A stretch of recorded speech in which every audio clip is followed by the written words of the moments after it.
Thanks, folks, for joining me tonight. Yeah, as usual, it's one thing I do not like to do is to speak English.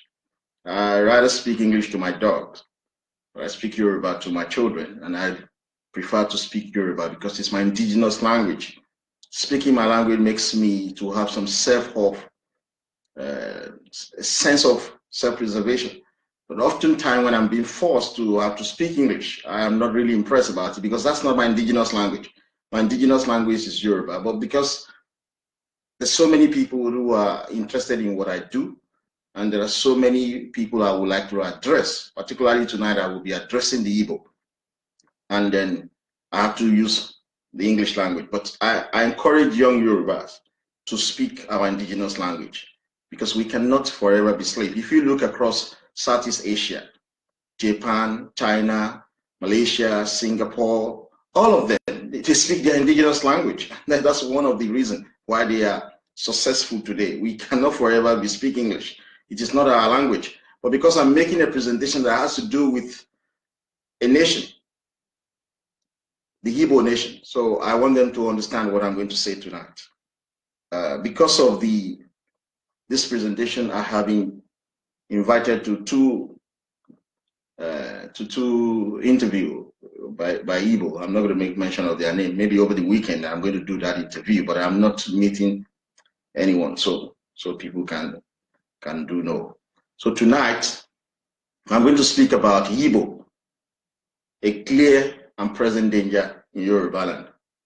And then that topic, believe you me, is very important. It's very important to the young Yoruba because if you do not understand the historical past and you cannot observe what is happening presently, you will not be able to conveniently and conclusively predict the future. So for you to be able to predict the future, you must understand what has gone wrong in the past or what has happened in the past, and you must observe the present situation, then you'll be able to predict the future. People cannot just wake up and say that because we have Fulani as the president of Nigeria now, the Igbo and Yoruba should work together. But some few years back, we had an Ijoman as the president of Nigeria. So if the Ijoman had done what exactly is expected of him, we wouldn't have ended up with a Buhari today. So something went wrong. And you don't say that because you have a Fulani who is the president and everybody is being killed, then you have to be blind to what has gone on in the past. You will always make mistakes. So as a Yoruba nation, for us to know exactly what we are going through and what we are going to do in the future that is just before us, you need to understand what has happened in the past. You need to understand what has happened what is going on in the present. So for us to be able to predict the future. So tonight, I will be combining the historical atrocity of the Igbo against the Yoruba nation, as well as what they've done presently. The present atrocity of the Igbo started from 2010 during the Jonathan administration, and it is still ongoing. So if you conjure the two together, you'll be able to predict the future conveniently. And then we are doing this. We are doing this for one purpose, so that we know what we are going to go to war for, and we know what we are going to do to achieve Oduduwa Republic. Now, so tonight, I would like to go ahead with my lecture. And I believe that you're going to enjoy it at the end of the day. You agree with me. You see, I have seen in every society, even in the United Kingdom of Great Britain and Northern Ireland, the country that I now currently live in, but the country I wish not to live in, because I would have loved to live in Yorubaland. I would have loved to live in my ancestral homeland where I can attain my full human potential. Living in England has really, really tortured my life. And not only me, so many young Yorubas who are exceptionally brilliant were scattered all over the world, unable to attain our full human potential. So we want to end this nonsense, living in other people's homeland, where we are being cheated, where we are being discriminated against, where we are being abused. So we need to build our homeland so that our children can have a future. And that's why we're doing that. In this country and in every society, it is very rare to see intelligent people. Believe you me. Folks, Yoruba are very gullible. Because if we are not gullible, you won't allow 9% Fulani, who contributes 0% to your GDP, who contributes 0% to your national income. to control the presidency, to control the National Assembly, to control the judiciary, to control the military, to control the intelligence agency, to control the federal civil service. If we are not gullible. So in every society, it's sometimes difficult, very difficult, to see intelligent people.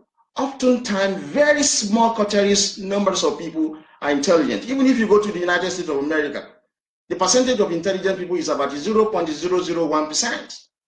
Always very few. But let me tell you one story you do not know to the young Yoruba. Yorubaland would not have been what it is today if not for the ingenuity of one single man whose obsession with Yorubaland knows no bounds. Like I said, it is very rare to see intelligent people across every society. They are always in small number. When we started this, people were not supporting us because a number of Yoruba were gullible. But they are no longer gullible because they have woken up to the reality. We cannot be the majority in Nigeria in terms of the population. We cannot be contributing 49% of the income of the federal government. We cannot be making 80% contribution to the gross domestic product of Nigeria, yet we're second-class citizens to Fulani contribute nothing. It doesn't happen anywhere. In the United States of America, it's not the case. In Great Britain, it's not the case. Also, why should Fulani control and rule over the Yoruba? We are stopping it. Believe you me, the information we're getting is that the Yoruba youth have woken up. And we will get to the Dua Republic. We are going to shock you, but it will come to pass. So there was a man who was possessed with the development of Yorubaland. He put his life on the line for the greater cause of Yorubaland. At the age of 12, he was captured along with his mother and toddler brother, with his entire member of his family and his entire village. They were captured by European slave raiders. That was 1821, and he was taken to Freetown, Sierra Leone. After securing his freedom, his love and passion to help Yorubaland remains sacrosanct. He wanted to help his homeland. He was taken at the age of 12 into slavery and dumped in Sierra Leone. But after securing his freedom, he traveled down to Yorubaland. He wasn't keen about developing Sierra Leone. He was keen about developing his fatherland, Yorubaland. In order to awaken popular enthusiasm in a future generation to be able to develop at their home pace and confronted the English colonial thought, this single man converted to Christianity. He codified the Yoruba language. He translated the Bible into the Yoruba language, compiled a Yoruba dictionary, and wrote the history of the Yoruba people. Before this man, the Yoruba can speak their language, but the Yoruba Oyo is different from the Yoruba Akoko, it's different from Yoruba Ife. But this man, he wanted to unify his race, the Yoruba nation, and he codified our language. In 1891, he died on the last day of that year. Who am I talking about? The only and one greatest unsung Yoruba hero, Bishop Samuel Ajayi Crowther. So young folks who are watching me, this guy was captured at the age of 12, along with his entire family member. He was taken to Freetown in Sierra Leone.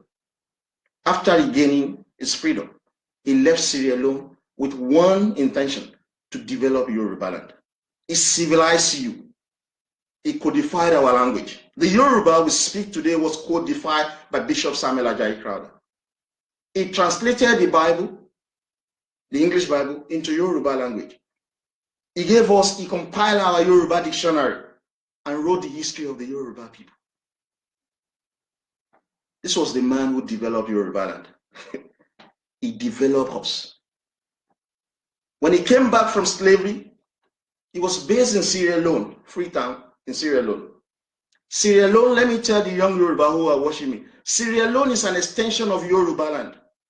Sierra Leone was founded by the Yoruba who were taken into slavery in North America and Southern America. So after they secured their freedom, they wanted to go back to their homeland. So they founded Sierra Leone. So this is similar to what people like us are doing. I've been living in London for years, but I've been talking about my homeland, the Yorubaland. Why? because London is not my ancestral home. I can never attain my full human potential living in London. I want to build Yorubaland. This was the same thing a 12-year-old captured slave, Samuel Ajayi Crowther, did in the 18th century. When he came from Sierra Leone to Yorubaland, Yorubaland was consumed in senseless war about who controls the trade route. We were fighting each other when Samuel Ajayi Crowther came from Sierra Leone. The Yoruba nation and its people pitched against one another, and an enviable nation became a war-ravaging nation. In 1877, Ibadan fought with Egba and Ijebu when Ibadan traders on their way from Port Novo with firearms were attacked by the Egba people. This gave Ekiti and Ijesha the chance to attack Ibadan. In 1878, the revolt against Ibadan rule started with the massacre of Ibadan officials in Ijesha, Igbomina, and Ekiti. This led to a war which dragged on for 16 years. Ibadan fought 5 different battles in 5 different war fronts.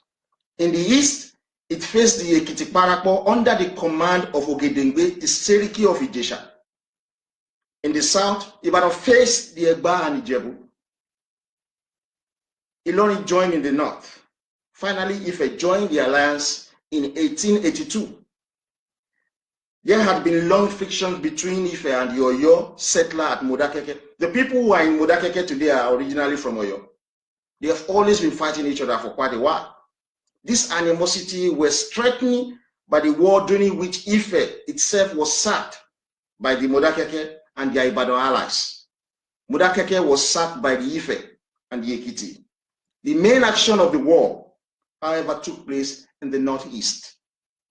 The Ibadan and Ekiti Parapor forces faced each other at Kiriji, a few miles east of Ikiran. What is responsible for this war? The Yoruba were fighting. The Yoruba were killing each other. Ibadan was fighting with Egba and Ijebu people. It was fighting with Ekiti and Ijesha people. Ilorin joined and everybody was fighting Ibadan. This is what Samuel Ajayi Crowther came to meet. And I told you this is the man who developed Yorubaland. They were fighting over control of trade routes. This was the reason why the Yoruba were killing each other. Now, at this point, let me quickly remind the young Yoruba who are watching, because my target is you. Don't be worried that the fact that the Yoruba for 16 years war, if you use your internet, you will see that at a point in time, the English fought each other as well.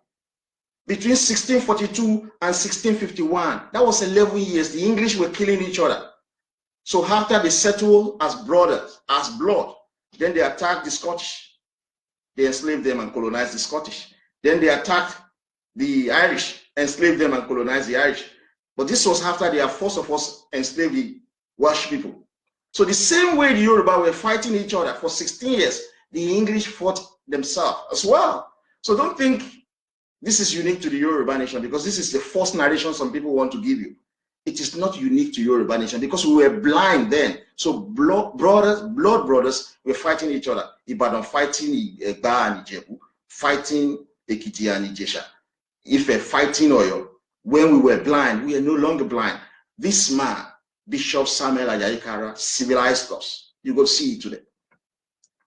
Bishop Samuel Ajayi Crowther visited Yorubaland for the first time, and to his astonishment, saw that Yoruba were fully involved in infighting and hunting for captive. He was emotionally let down. He went back to Sierra Leone like a proverbial ram with a moonwalk, and came back to Yorubaland better prepared to unify the broken nation. Now, Yoruba youth, let me say something to you. This was a young man that was captured at the age of 12. He was taken to Sierra Leone after securing his freedom. His only legitimate interest was to develop Yorubaland, his father's land. We now have an area on Okakanfo, right? But this guy started at the age of 23, fighting for the freedom of Yorubaland from the enslavement and servitude of the Fulani, supported by the self-serving career politicians in England. Now it is our area on Okakanfo at the age of 42. What I'm doing, I've been doing it before I turned 21. I started from my university days talking about the need for us to have regional system of government. I wrote my first book as an undergraduate, Why Nigeria is Poor. I was talking about restructuring. I wasn't even 21. But today, everybody knows me throughout Nigeria, and particularly everywhere in the world. So look at what Bishop Samuel Ajayi Crowther started doing. A young man, he wanted to develop one thing, Yorubaland. So what is your challenge? You young Yoruba, you don't understand any concept. You don't know why you are poor. There's poverty everywhere. Our houses, there's no AC there, yet we are from the tropical region. In the Scottish sun, people are suffering. 200 Yoruba children die every day from sanitation-related diarrhea. Over 1,000 Yoruba women die every day from childbirth. Yet you sit your house around. You don't know why this is happening. You don't know why this problem is happening. You would rather follow the English Premier League. You would rather wear wig. When young people are taking challenges, Ààrẹ Ọ̀nà Kakanfò is now. He started at the age of 23. He became an Ààrẹ Ọ̀nà Kakanfò at the age of 42. A 23-year-old Yoruba doesn't have any clue as to why he is poor, why his school is in dilapidated state, why there are no good roads. He doesn't have a clue. Because we've been destroyed by the years of our Fulani leadership of our home nation. It is our generation to stop this.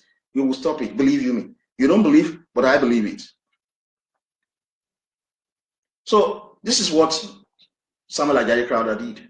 When he came to Yoruba and we were fighting each other, he was emotionally let down. And he went back to Sierra Leone. You know what he did?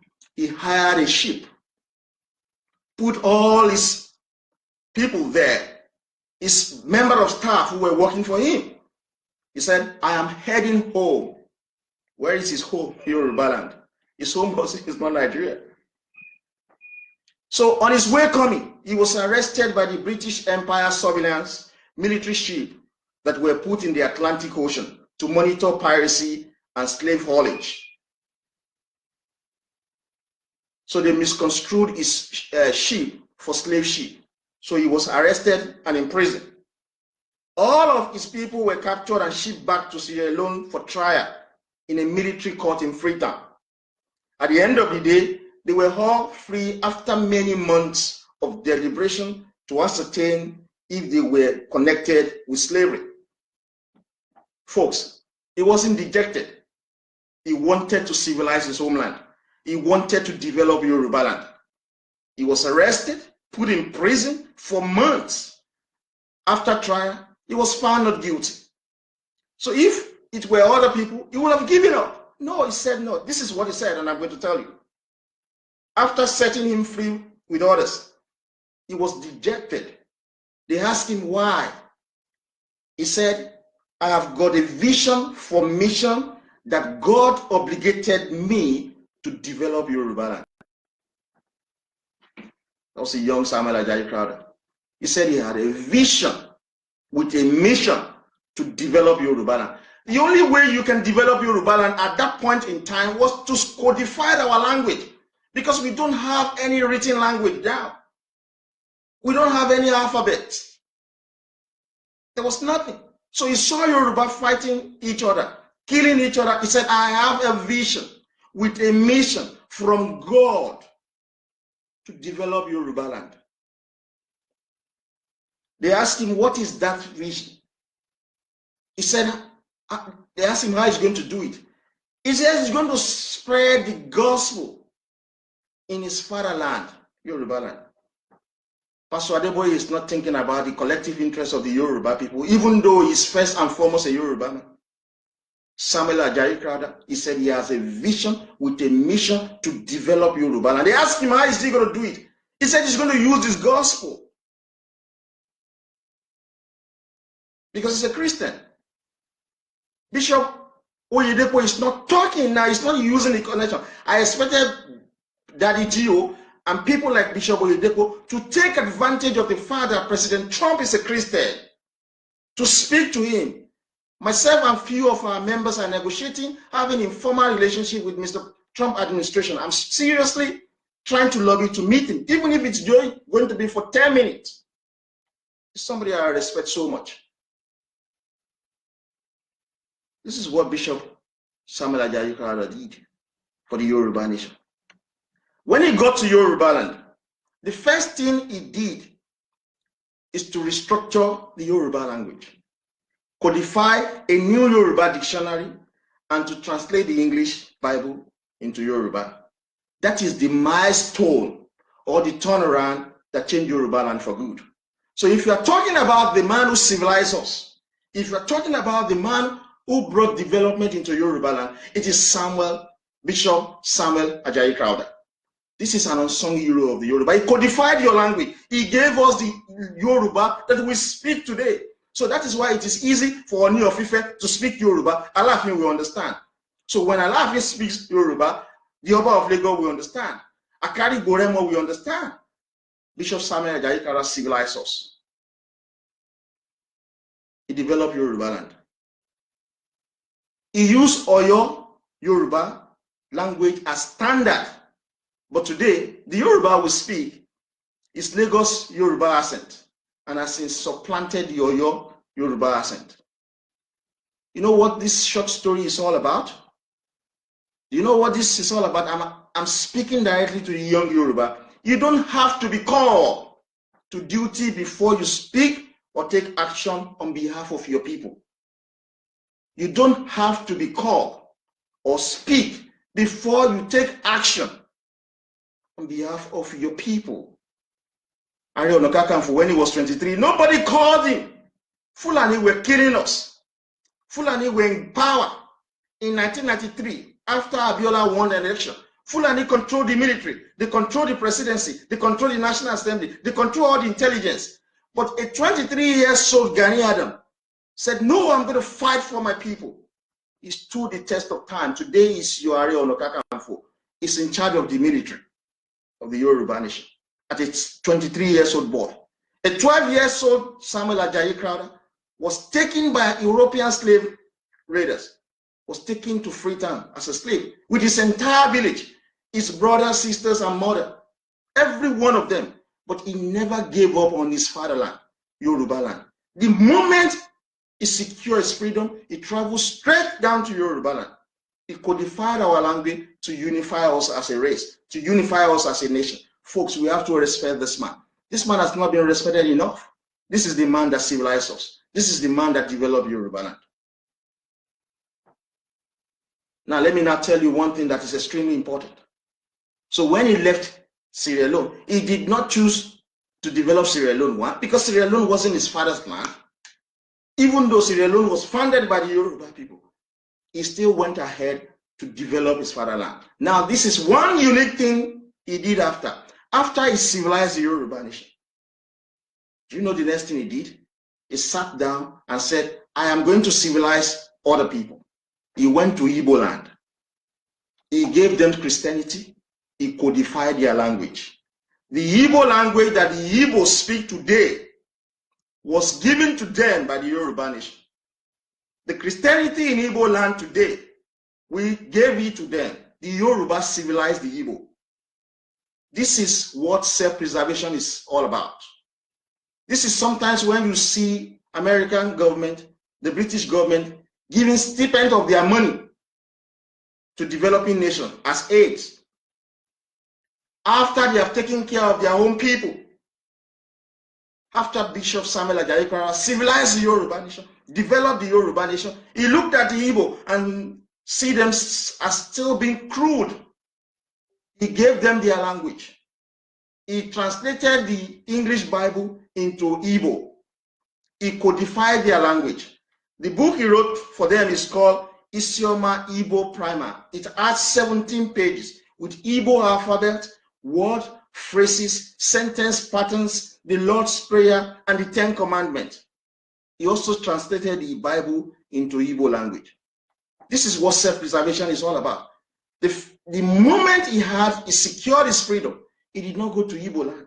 He went straight to Yorubaland, developed Yorubaland, and then saying, where are the other crude people I need to civilize? But the Igbo has never given credit to this man. So whatever you do for the Igbo, they show no appreciation whatsoever. I have written 4 books in my life, 4 books. In all of my books, after I have written the manuscript, I will give them to an editor who is going to help to correct my English, because English is not my mother tongue and because I'm not an expert in English. So after the editor has done his or her work, then we can take the book to the publisher. But my name will be put there as the author. But do you know what the Igbo are saying? Even though Bishop Samuel Ajayi Crowther civilized them, even though he gave them Christianity, even though he gave them the Igbo language, the Igbo, as corny as they are, as ungrateful as they are, they will never give credit to Samuel Ajayi Crowther. They said that it was one Igbo man who taught him. Stupid people. That's what I'm going to call them, because you need to show appreciation if you receive anything fantastic. The Yoruba civilized the Igbo. The Yoruba gave the Igbo Christianity. The Igbo language, even though I cannot speak it, even though I cannot write it, it was the Yoruba nation that gave it to the Igbo. If you cannot respect us for what we have done, believe you me, we will chase you out of our homeland. This generation I'm talking about. I'm going to expose the fact that these Igbo people, they have benefited so much from Yoruba land, but they have never supported us politically. They have never supported the Yoruba political interest. They have always been supporting the Hausa Fulani. Tonight you're going to know we civilized them, so we have to remind them that we gave you your language. So after Bishop Samuel Ajayi Crowther died, his son took over from him. His grandson took over from where he stopped. The grandson name was Olayinka Abat Macaulay. He was the grandson of Bishop Samuel Ajayi Crowther. You know, Bishop Samuel Ajayi Crowther has already civilized the Yoruba nation. The responsibility of his grandson was to send the English colonial talk away from Yorubaland. Folks, you need to know this, because our own generation have a new responsibility. We will take over our resources from the Hausa Fulani and we will go to war. Believe you me, we are going to go to war. Hausa Fulani people are being supported by the self-serving career politician in England. It is the English that are propping up the radical Islamic Fulani. That is why we need the support of President Trump. Folks, Yoruba, don't be gullible. Stop calling President Trump racist. It's not racist. It's thinking about the self-interest of the white Americans. First and foremost, I'm thinking about the interest of the Yoruba nation. That's the exact thing Bishop Samuel Ajayi Crowther did. He civilized the Yoruba nation, codified our language, and said, okay, where else do they need my service? And he did the same thing for the Igbo. But the Igbo have never shown any appreciation to this man. And we are going to stop helping you, to the Igbo. We will stop helping you. My generation is going to end it, believe you me. The attention of Olayinka Abat Macaulay was different from his grandfather. He was more interested in the abolition of European slavery and colonialism in Yorubaland. He was an opponent of British rule in Yorubaland. You understand? As a reaction to the claims the British that they were governing with the true interest of the Yoruba native at heart, Abat Macaulay wrote, and I'm going to quote, because the English, when he challenged the English, he said to them, look, this is not your country.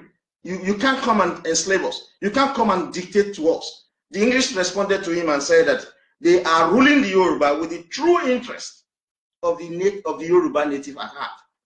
This was the response of Abat Macaulay. He said, the dimension of the true interest of the Yoruba native at heart are algebraically equal to the length, breadth, and depth of the white man's pocket. That's the challenge Abat Macaulay said to the English colonial thugs.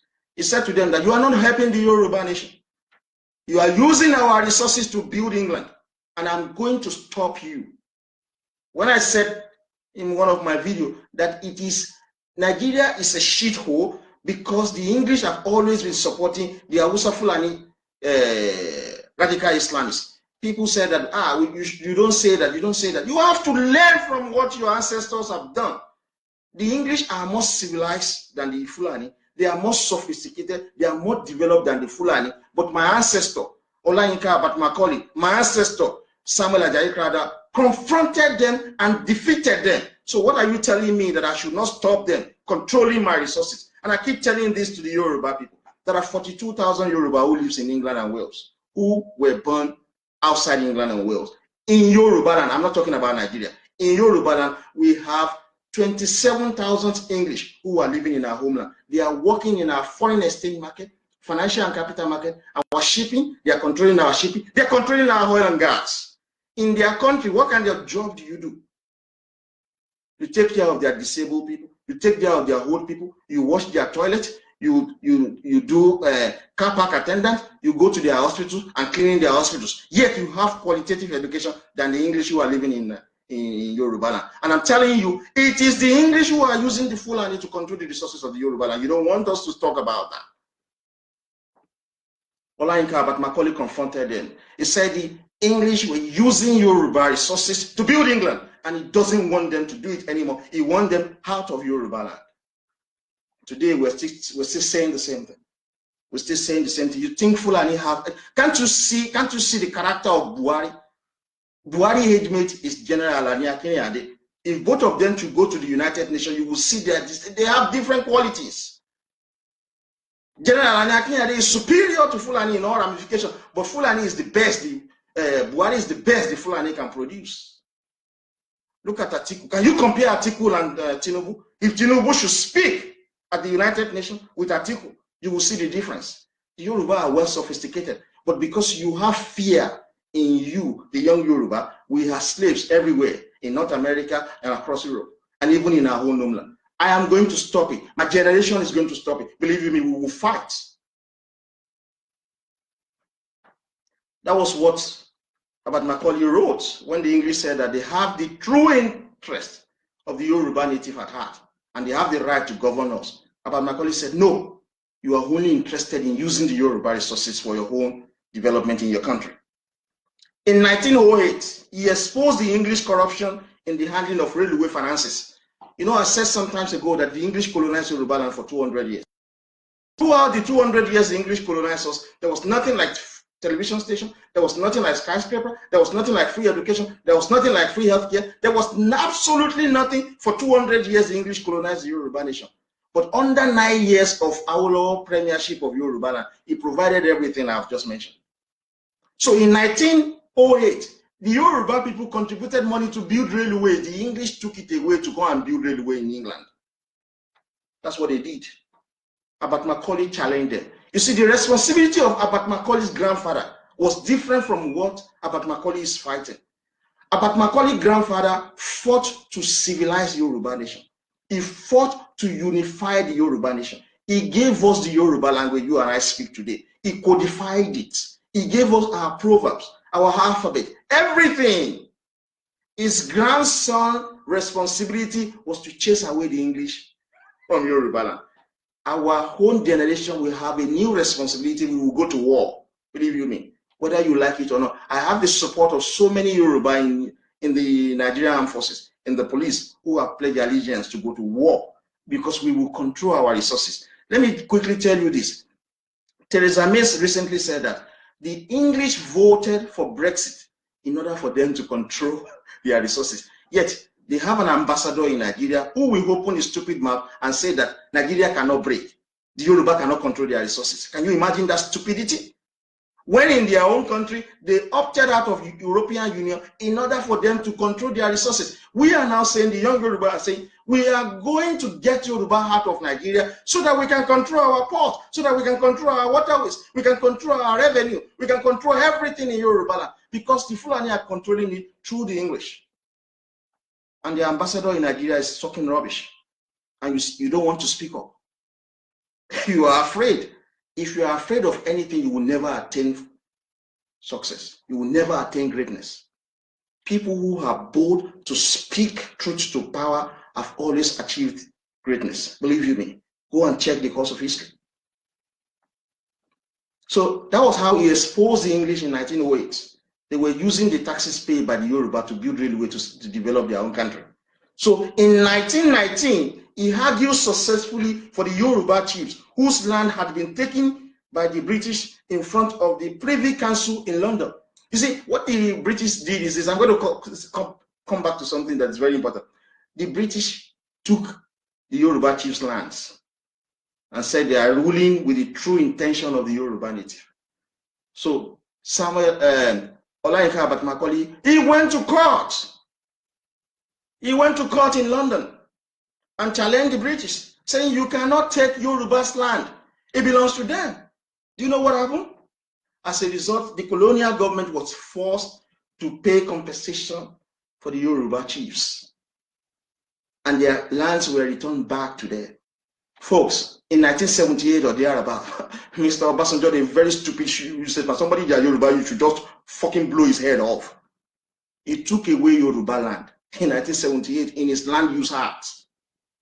He took away your land. That is why today, at Papa Wharf, if you go there, 90% of its member of staff are Hausa Fulani. If you go to Tinkerport, 90% of the people working there are Hausa Fulani. If you go to Lagos International Airport, it is under Hausa Fulani. If you go everywhere in Yoruba, has been taken over by Hausa Fulani because of Obasanjo took away our lands. But when the British tried that nonsense, in 1919, Olayinka Abatmacaulay challenged them to court, and our lands were returned back to us with compensation. No soul has been able to challenge Obasanjo Land Use Act since 1978 because Fulani controls the gun. Folks, let me quickly say this to you. I saw a video recently that some people sent to me in which some Yoruba boys in Lagos were using stone to fight the police who has AK-47. When I watched it, I wanted to post it, but I just decided not to. You are very stupid. All of you Yoruba who are using stone in 2018 to fight police with AK-47, you are very stupid and you are going to die a useless death. People who has gun, you need superior firepower to fight them. You can fight them with the same gun they are holding or something like a drone. We don't have submarine now. Of course, we don't know, but drone is very common. You can easily get that and fight them. Why will you be fighting people with stone? In 1963, the Yoruba youth of that era were fighting police and the army with stone. When Awolowo was imprisoned by Tafawa Balewa and Azik, 14,528 Yoruba youth were killed because they were so stupid, fighting police and army with stone. Between 1993 and 1998, during the June 12 crisis, the Yoruba youth of that era were fighting Hausa Fulani army, Hausa Fulani police with stone. 16,000 of you were fucking killed. In 2018, you're still fighting police with stone. You are stupid. You need gun. Idiots. Fighting police with stone. You need gun. You need drone. You don't have to wait for our instruction to get guns. Fulani S-men are killing you everywhere. Buhari opened his mouth saying that he's going to now try to curtail them, and you believe them. You don't know the psychology of the Fulani. They hit you and stop for a while. They start again. They have been killing the Igbo since 1945, in case you don't know. They have been doing this nonsense for years. It is time for us to take Yorubaland out of Nigeria for peace and progress. So to all the young Yoruba who are throwing stone at police, you are crazy. Our parents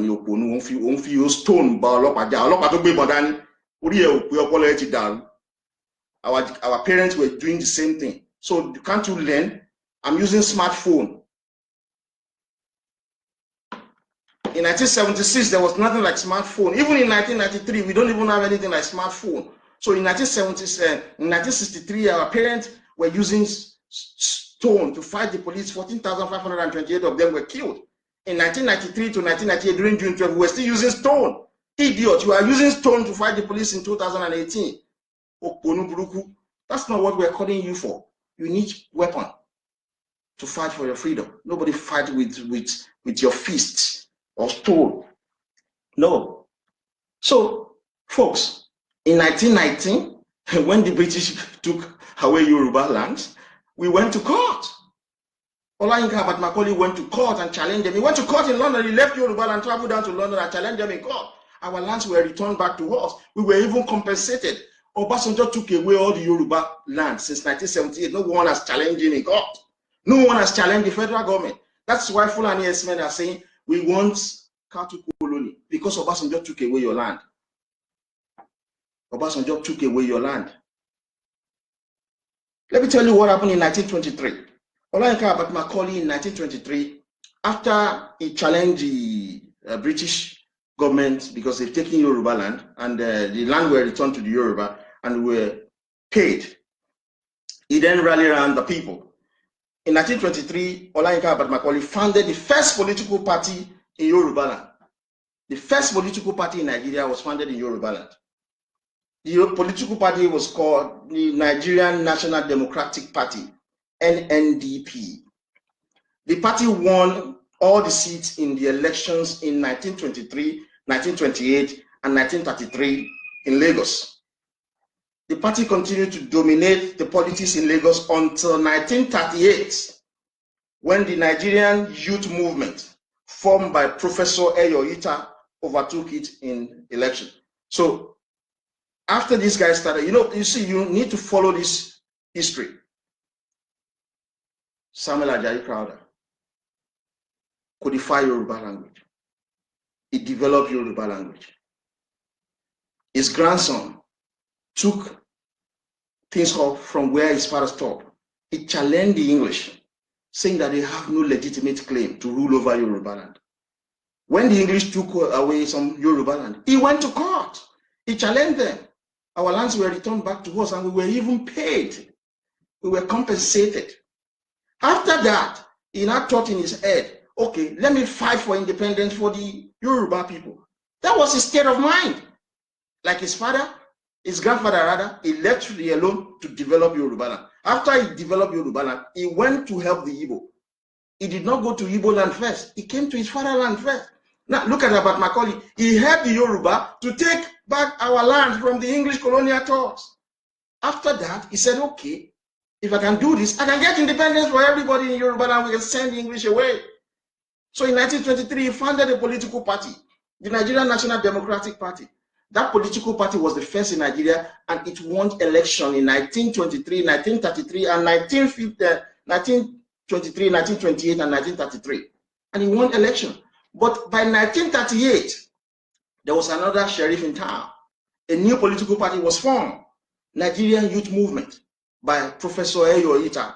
That was the political party our Orisha, the late Chief Obafemi Awolowo, joined. He joined the Nigerian Youth Movement in 1938. Do you know the age of Awolowo in 1938? He was a small boy.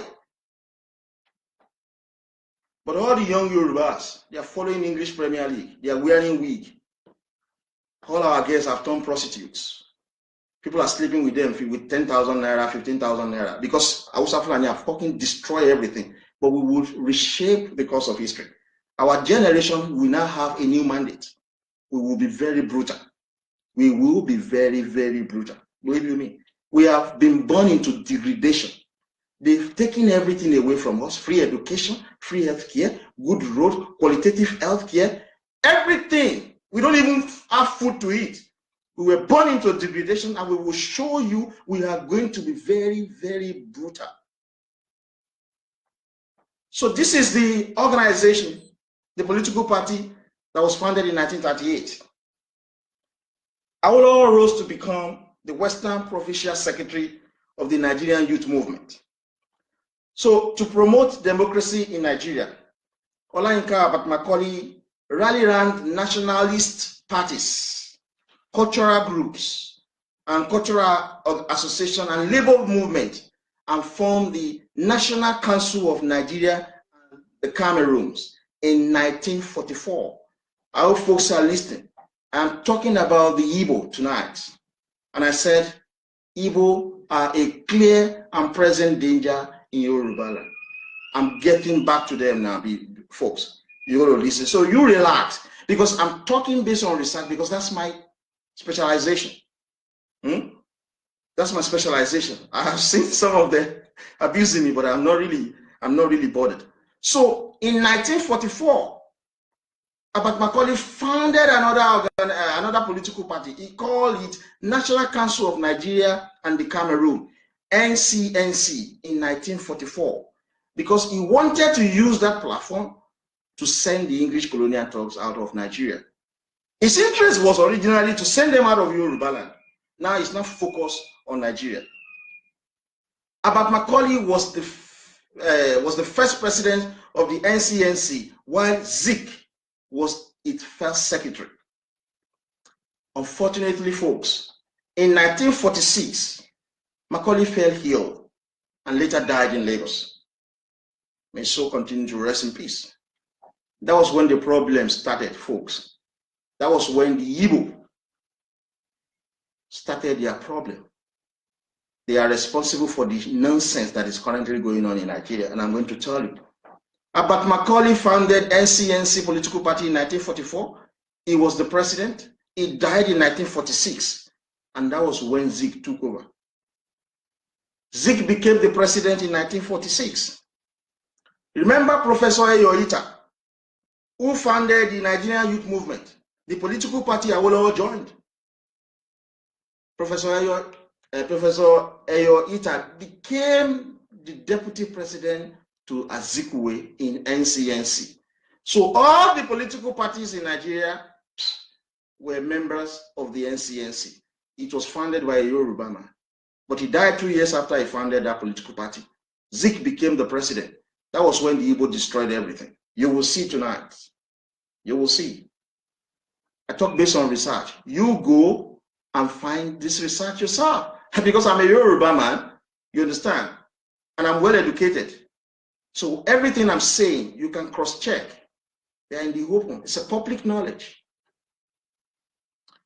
On Saturday, June 25, 1949, folks, remember, Azikiwe became the president after the death of Olayinka Abat Macaulay in 1946. Azikiwe was appointed the president of NCNC. But on Saturday, June 5th, 1949, at the Igbo State Assembly held in Aba, Nnamdi Azikiwe calls on the Igbo to take over the political leadership of Nigeria. He specifically said, and I will quote him, he said, the manifest destiny of the Igbo is to lead all other ethnic groups in Nigeria. That was the beginning of the problem. A Yoruba founded the party. He died 2 years after. An Igbo man in person of Zik was made the president. And 3 years after, he was talking rubbish, saying that the manifest destiny of the Igbo is to rule over other ethnic groups in Nigeria. That was 11 years before Nigeria independence. That was when Zik started talking that rubbish, because he was just an ordinary president of a political party. By the way, the only political party in Nigeria then. And in the usual Igbo clannish style, Zik turned a Hintoto pan-Nigeria political party into an Igbo political party. It was the old party with new color that sought to now dominate the politics of Lagos, Ibadan, and other western regions. Folks, because Zik made the NCNC party an exclusive party for the Igbo, Professor Ayoita is an Efik Ibibio man. Who was the deputy to Zik? He left the party because of Zik's statement and founded another party called the National Independence Party. At this point, let me quickly add something here for the young Yorubas. You know, I think 2017, last year, the young people in Nigeria were asking the National Assembly to allow independent party. Is that not so? Yeah, that was the case. But we have always had independent candidates. We have always had independent candidates since 1951. Everything, Fulani took it away from us. Through Obasanjo, the horrible man, is now speaking. He's now speaking and said that there should be a coalition for Nigeria. You know Obasanjo Smith, the former president of America, Jimmy Carter. Do you still hear Jimmy Carter speaking in any way? This horrible Obasanjo is over 80 years. Horrible man. He destroyed Yorubaland. He's still opening his mouth, still talking. Jimmy Carter is mate. He's not talking. You remember this young man, former Prime Minister of the United Kingdom, David Cameron. He promised Scottish referendum in 2014. He said if the Scottish voted to leave the UK, he will resign as Prime Minister. The vote was counted and the no campaign won. So he remained as the Prime Minister of the United Kingdom. In 2015, he promised a referendum for the British people to decide whether they want to remain part of the European Union or not.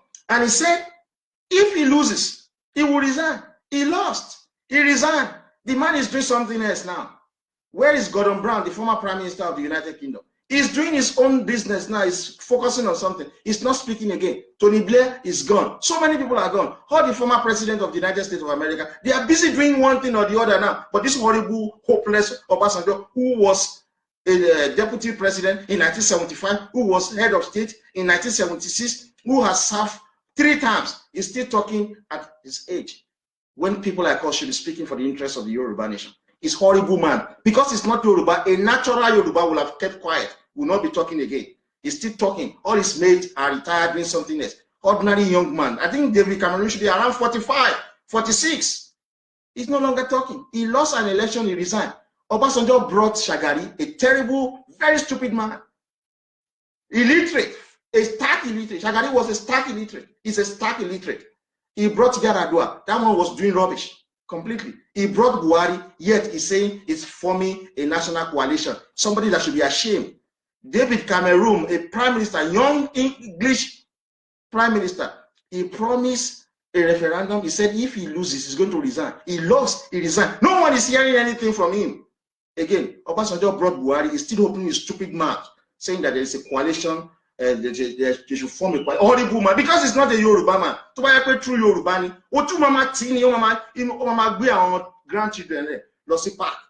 The stupid man is still talking on behalf of the Yoruba people. He's still talking on behalf of Nigeria. His age mate here, Jimmy Carter. Anybody hearing anything from Jimmy Carter in America? Because these are white folks.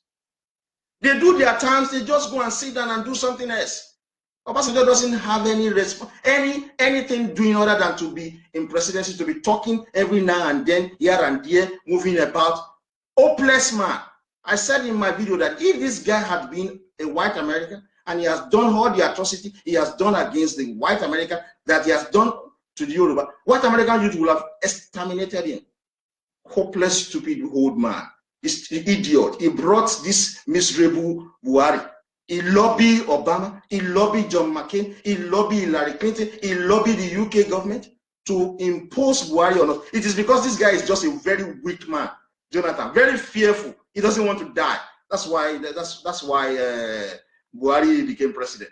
Olemi, people keep telling me, again, you can't shake back from me. I don't think you understand the Yoruba. To about wake up Yoruba youth. To about going on with Yoruba, it's just that Yoruba youth have been gullible for far too long. So difficult that the wake one up. Obasanjo is still talking. His age mate, Jimmy Carter, Tony Blair, nobody is talking because they are white, very decent. Black people are stupid people. He's still talking. He's still talking. He left in 2007. 2007, 2018, about 11 years ago. The horrible Obasanjo is still opening his mouth to speak. He's still opening his mouth. Somebody that was head of state in 1976. Let other people be talking. Let young Yoruba be speaking. You should go and keep quiet. So, folks, let's just continue. These are irresponsible people. Irresponsible people. He's been there for years. He's still opening his mouth. He's talking rubbish. So that was what happened. In 1949, Zik went to Aba and said that the manifest, he said the manifest destiny of the Igbo is to rule over other ethnic groups in Nigeria. Professor Eyoita, his deputy, had that speech and resigned. He left the party to form his own political party. Eyoita is an FETB man. Awolowo was part of the same group. He had that. And in 1951, Awolowo formed Action Group. 2 years after Zig's speech. That was it.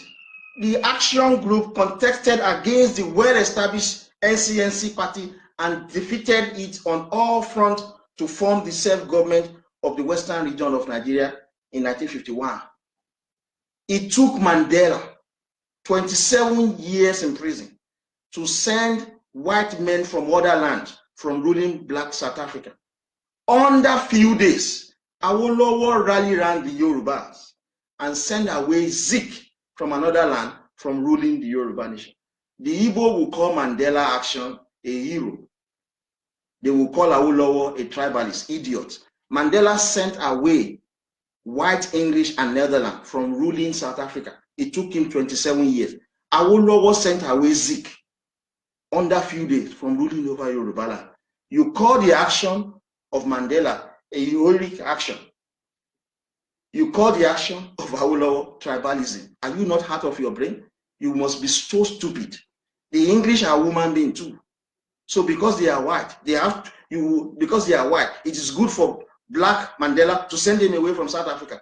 But it is not good for black Awolowo to send away black Zik from ruling Yoruba. You must be out of your mind. I keep saying it is not the color of our skin that makes us the same nationality. It is your language. It is your tradition, culture, norms, and value system. The Yoruba don't have any of this with the Igbo. What we have is different from the Igbo. What we have is different from the Hausa Fulani. That we are black doesn't make us the same nationality.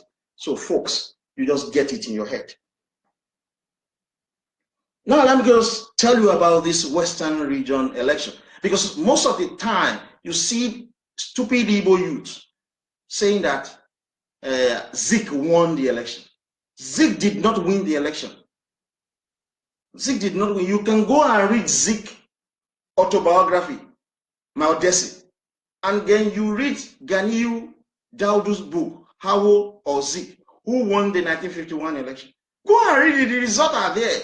Even in Zik book, the results are clearly there. Action Group defeated NCNC, even though it was formed. You know, Action Group was formed in 1951. Election was conducted in 1951. Yet Action Group won. Action Group was created because Zik in 1949 said that the manifest destiny of the Igbo was to rule over other in Yorubaland. That was why Zik deputy Eyo Ita resigned and formed his own political party, because he's an ethnic Ibibio man. He said, no, Igbo cannot rule over me. He created his own political party. Awolowo left also and said Igbo cannot rule over the Yoruba. He created Action Group. It is legitimate. Igbo messed up the pan-Nigerian political party system because they want to control all others. I'm going to show you more. At the end of the election, in 1951, the standing of the party was as follows. Action Group had 38 seats. NCNC, 24. Look, let me tell you, NCNC was founded by a Yoruba man. So the Yoruba were still voting for him, even though Zik had already turned it into Igbo party. But the Yoruba were still voting for NCNC. So NCNC had 24 seats in Western region. Ibadan People's Party had 6. And Ondo Improvement League had 2 seats. Otu Edo in Edo is a political party in Edo, had 3. And independent candidates were 7. So you remember, you see now, in 1951, we had independent candidate contesting for election. It has been taken away by Hausa Fulani. In 2017-18, we are still asking the National Assembly to give us to allow independent candidates to contest election. When the independent candidates have been contesting the election since 1951, Nigeria is a shithole. Thanks to President Trump. It's a shithole. It is the English who made it a shithole, and they are still responsible for that. So that was the result after the election.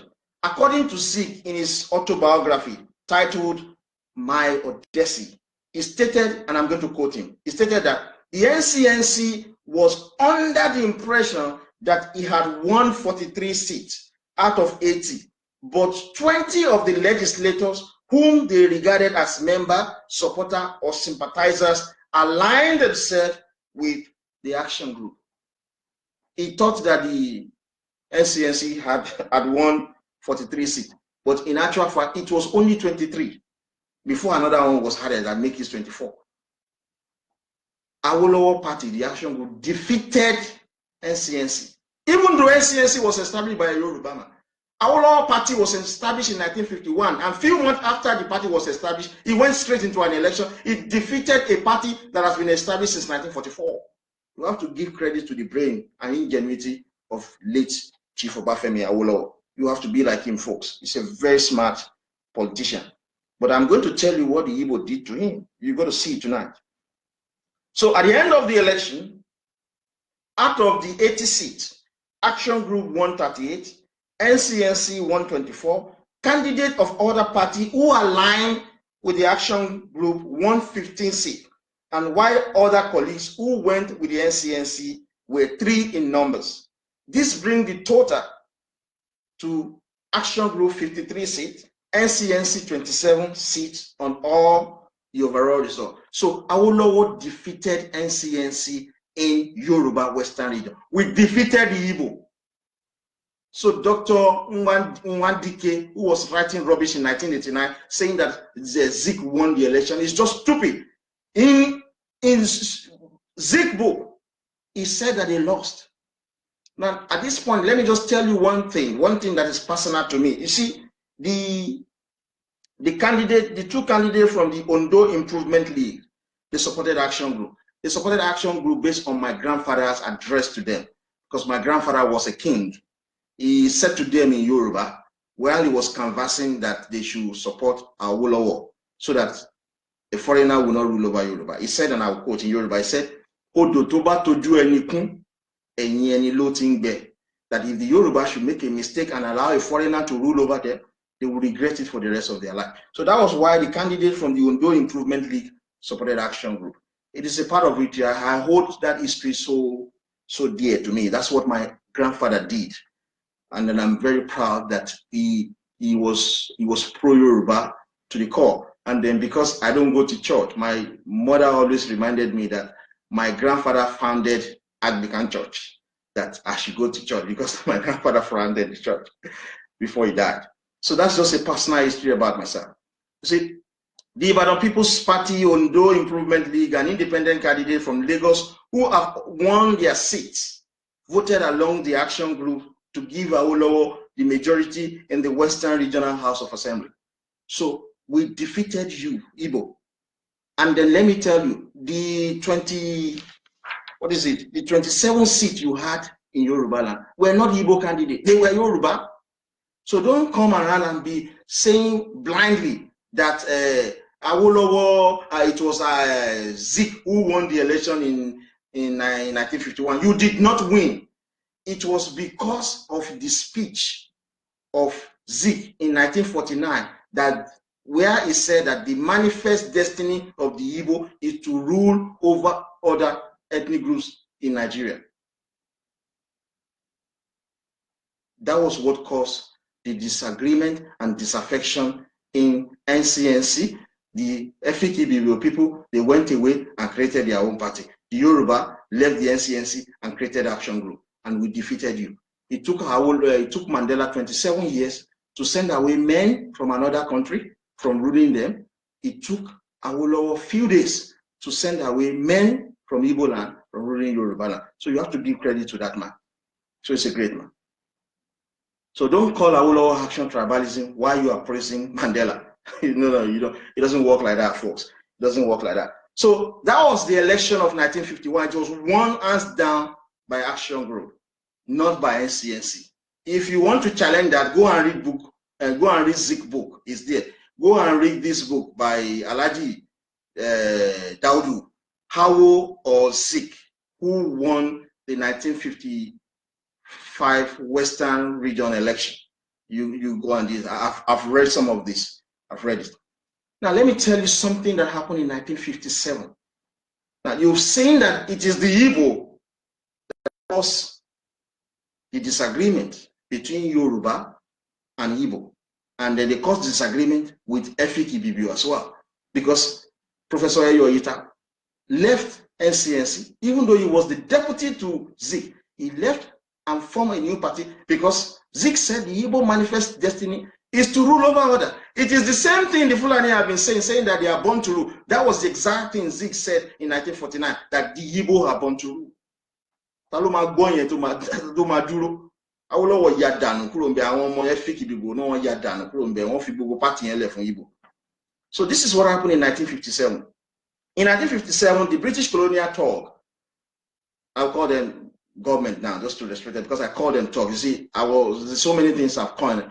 When I was young, I always hear British, our colonial master. So some people left their country to come and enslave you, to come and take your resources from you, to come and send your people into slavery in North America and South America. You call them master. They are Togs. So that's why I constantly call them the English colonial talk. Sometimes I call them the British colonial talk. I use them interchangeably.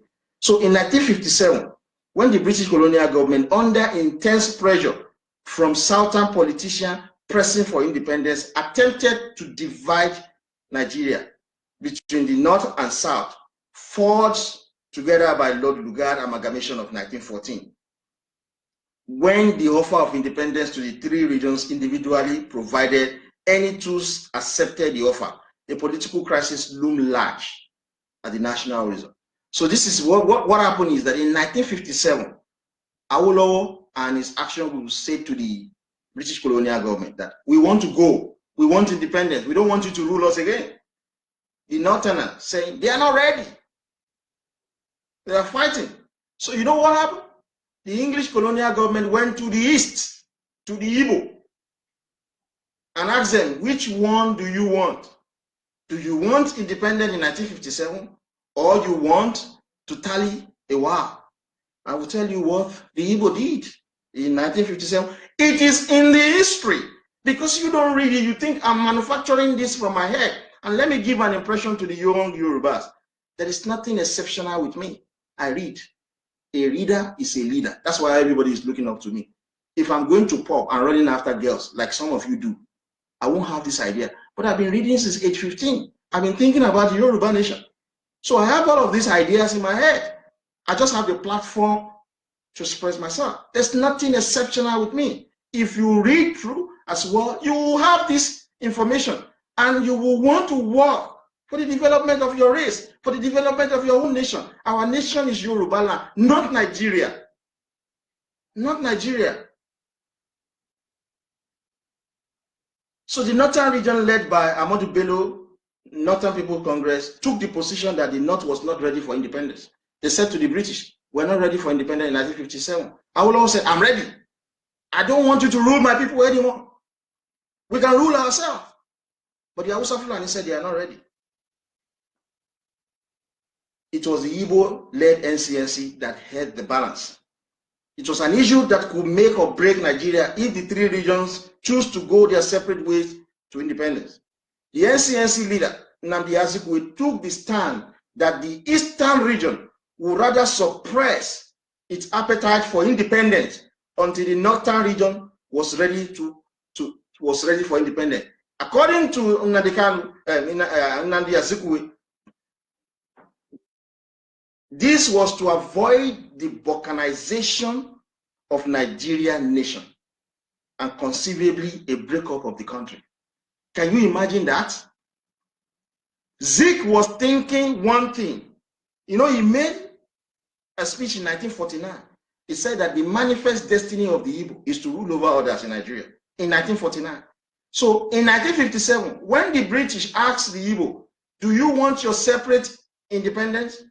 Since the North is not ready, Zik said he would rather wait. How can a woman being, you have been enslaved by the English colonial government, and the English colonial government are now saying that I want to give you freedom. You are saying, I will wait for others before I get. Is it possible for somebody who has been enslaved to do that? No, that's not a natural course of action. But Zik was targeting one thing, to rule the Yoruba, particularly Lagos, and rule everybody in Nigeria. Because he said it in 1959, that the manifest destiny of the Igbo is to rule over Yoruba and Hausa Fulani and everybody in Nigeria. So you have somebody who have left his own country to enslave you in your own country, and then he's not saying to you, when do you want me to free you? You are not saying, I will wait for 3 years more. Zik was thinking about one thing, to control Lagos. Awolowo said, I'm ready in 1957. Hausa Fulani said, we're not ready for independence. Zik said, I am going to wait until Hausa Fulani are ready. But he was criminally minded. He was targeting Lagos. That was how Nigeria independence was delayed until 1960. Zik was talking about balkanization. Let me quickly define what balkanization is, folks. There are Yoruba in Togo, there are Yoruba in Benin Republic, there are Yoruba in Nigeria. That is called balkanization. Dividing Nigeria is not balkanization. Don't let anybody give you fucking bullshit. Yoruba nation has been divided into 3 different distinct countries. That is balkanization. The Yoruba in Togo, the Yoruba in Benin Republic, and the Yoruba in Nigeria should have been a nation. But we were balkanized by the English, by the French, and the German. That is what balkanization is. If we break up Nigeria, it's not balkanization. Everybody in Nigeria are different people. So Zik has his own mind. He was targeting Lagos. That was what he said in 1959. The manifest destiny of the Igbo is to rule over others. That simply means the Igbo are born to rule. Criminal guy. In short, the Igbo-led Eastern region would rather forego the advancement of its own political and economic interests than reach the breakup of Nigeria. Is it possible? Is it a natural course of action? You have been enslaved for like 200 years. The English are not telling you, we want to give you independence so that you can rule yourself. And you will not say, oh, I don't think I'm ready. I don't think I'm ready. I will wait for Mr. B to be ready too. That is not natural. That is not natural. But Zik was targeting Yoruba. He wants to control us. And I'm going to show you. If not for Zik's intention to control the Yoruba politically, by 1960, the three regions will have become separate sovereign states. It is the greediness of the Zik and Igbo. That's why Nigeria became one country. Everyone will have gone on their own. You will see, I'm going to prove it. Igbo, you continue to abuse me. I'm not. I'm saying the fact. This is history. You will see it. It's there. I read all of these things and I couple things together from. This is history. Zik was a criminally minded man. Now, after that, so he decided to tarry a while for the Hausa Fulani to be ready before independence can be obtained, instead of him to grab it and run with it on his own. So you know what happened? In 1959, despite the massive rigging of the 1959 election by the British colonial court in favor of the Hausa Fulani, there was no clear winner. Folks, the English rigged the election of 1959. Aaron Smith said it. It's an obvious thing. See, this is not a secret. These are declassified information. The English rigged the election of 1959 for Hausa Fulani. That is it. You have to be thankful to President Trump for calling Nigeria a shithole. It is the English who made Nigeria a fucking shithole. After the election of 1959, but there was no clear winner. So nobody could form government. The Igbo living in the north had been massacred in 1945 by the Hausa Fulani in Jos. And they were also killed in 1953 in Kano. So the Yoruba decided, well, since Hausa Fulani have always been killing the Igbo, even before Nigeria independence in 1960, that it would be reasonable to form a coalition government with the Igbo. That was what the Yoruba decided in 1959. Because there was no clear winner. When there is no clear winner, you have to form a coalition. So two or more parties will have to come together to form government. So Awolowo then approached Zik and said to him, let us form a coalition government. So he said that Zik will become prime minister, while Awolowo will take the position of the finance minister. Zik rejected Awolowo's offer and instead joined Hausa Fulani party to form a coalition government and was appointed governor general. Can you see how stupid Zik could be? Well, you think he's stupid. He wasn't stupid. He was targeting Lagos. He was targeting Lagos. That was his target. Awolowo offered him the position to be prime minister. The position of the prime minister was the highest position in Nigeria, not the governor general. Don't let anybody fool you. Governor general is a figurehead. The business of government, the day-to-day running of business, government business was under the command and control of the prime minister. So Awolowo offered Zik the position to become prime minister while he would become the finance minister. Zik said, no, it's not going to work with you. I want to work with Hausa Fulani. Just stupid young Igbos. They will abuse you. I will tell you now, the Yoruba, we have never worked with Hausa Fulani until 2015. And the reason why we work with them is clear. It is because of what the Igbo did under Jonathan government. The Igbo have always been working with Hausa Fulani since 1960. I'm going to show you now. So they are with their stupid propaganda. You can't tell a man who is reading every day and night to take a decision based on emotion. I cannot work with the Igbo based on emotion. I'm leading Yoruba youth. You can't afford to make mistake. You can't afford to mislead people. And you're trying to force me to work with Igbo. I don't work with people. I have to look at history. I have to look at what has happened in the past. You understand? Zik rejected Awolow's offer. He would rather work with the Fulani, and they had an agreement. I'm going to tell you the agreement Zik had with the Hausa Fulani in 1951. This is going to shock you folks. So Tafawa Balewa then became the prime minister while Zik was appointed governor general. Very stupid position. He forgo. So now this is another thing you need to know. I asked you earlier, why will a man who has been enslaved for years would deny the opportunity to get his freedom? The Igbo were asked, do you want to go it alone? They said no, they don't want to go it alone. They don't want to be an independent country. They would rather wait for the Hausa Fulani. But the Yoruba were saying, we want to go alone. We don't want to be part of Nigeria. And the English said, okay. Hausa Fulani said they want to wait till 1960. Igbo said they are going to wait till 1960. So 2 versus 1. So we lose. So that was how Nigeria was created, by the greediness of Zik, an Igbo man. Again in 1959, that was what he did in 1957. In 1959, he was offered the position to become the prime minister, the highest political post in Nigeria, with Awolowo as a finance minister. He denied. He said he doesn't want to work with Awolowo. So he worked with the Fulani, Hausa Fulani, and he was offered a lower position. Can you imagine? So you think it's stupid. It's not stupid. In 1959, he had an agreement with the Hausa Fulani, and the agreement is simple. He had an agreement that by 1964, when there is second election, the first election was 1959, so it's only for 4 years. So there will be another election in 1963-64, that after the Hausa have done one term, they will give it to the Igbo to do another term. But you know the target of Zik? The Igbo are already control the federal civil service. The Igbo have already taken over the military. So Zik was waiting for 1964 to strike. But he didn't even bother to accept Awolowo's position. Another argument why he refused to accept Awolowo's position was that as the premier of the Eastern region, he has been found to have committed it has been found to have misappropriated some fund that this was open to the English colonial government.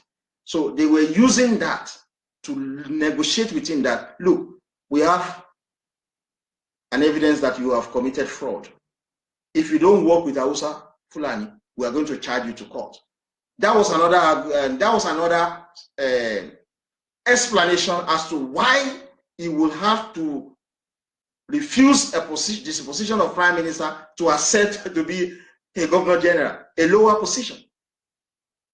But that has not been, I cannot really confirm whether that is genuine or not. But the fact is that he refused to work with Awolowo, but he would rather work with the Hausa Fulani. Now, I will tell you, then Zik and Tafawa Balewa formed a coalition government. I will tell you the first thing they did. Young Yoruba who are watching me, we had independence in 1960, right? You will see what they did to the Yoruba people, Hausa and Igbo. The immediate action and behavior of Tafawa Balewa and Nnamdi Azikiwe in 1960, shortly after the independence of Nigeria from the British colonial power, were nothing other than criminal intent and purpose. That is their state of mind. The moment they took power in 1960, they had a criminal intention, and I'm going to explain it to you. In 1955, 4 years after the Yoruba self-rule began, the Yoruba in Ilorin and Kabad division,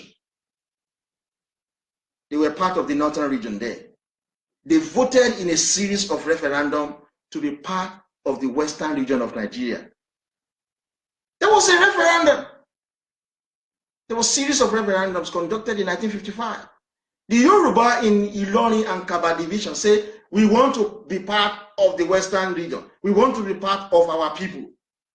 You know what happened? The outcome of the referendums were passed down by the departing colonial government of Britain to the coalition government of Tafawa Balewa and Nnamdi Azikiwe for implementation in 1960 after Nigeria independence. The elections was conducted in 1955. The result was very clear. The Yoruba in Ilorin and Kaba. When you talk about the Ilorin and Kaba division today, we are talking about Kwara and Kogi. The Yoruba in these two areas voted to be part of the Western region. The result was then handed over to Tafawa Balewa and Zik so that they can implement, but they did not implement it. Both did not implement that result because these men were not Yoruba. They refused to allow the will of the Yoruba people in the northern region to be annexed with their kings and king in western region come to reality. They refused.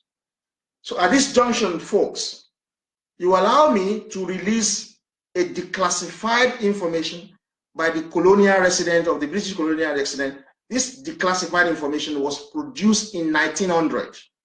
I'm going to release it now so that at the time, when you have the time, you can go and search for it. This is a declassified information from the British colonial government. It was a report written by the colonial resident officer over the Ilorin traditional stool. You will be shocked. Folks, you just have to, you see, you can't go to war when you don't know why you're fighting.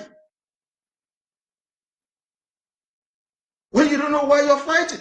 And you can't be friends with people that cannot be trusted. So I'm going to share this information with you folks. I'm going to share this information with you.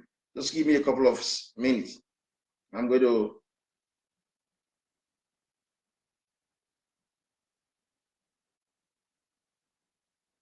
share this information. It is the declassified information on Ilorin. So because I'm going to talk about Ilorin now.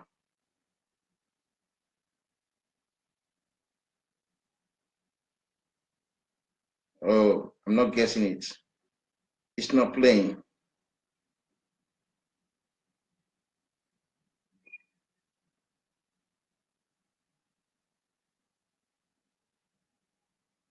Okay, what I'm going to do is this. It's not allowing me to do. Folks, are you going with me?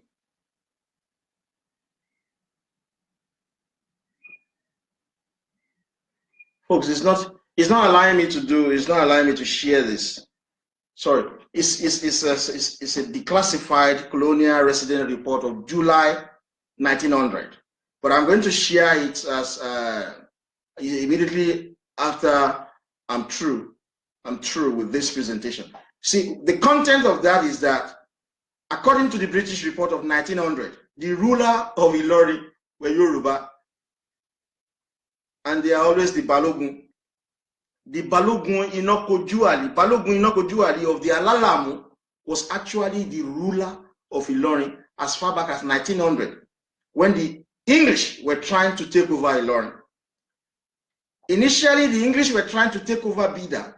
So the ruler of Ilorin, Balogun Inokojuali, then sent Yoruba people to go and help the Bida people to defeat the English. The English were very unhappy. So the English now went to Emir Sulaiman. That was the last Fulani Emir of Ilorin. He died in 1915. You will see from this declassified report I'm going to share with you. The English now said to Emir Sulaiman that they will make him the ruler of Ilorin. Emir is just a religious head. They reign, they don't rule. The people who rule in Ilorin are the Balogun. Balogun Agba ruled Ilorin. So because Balogun Inokojualis helped the Bida people to defeat the English now work with Emir Sulaiman to make him to rule over Yoruba and Ilorin. You know what they did to Balogun Inokojuali?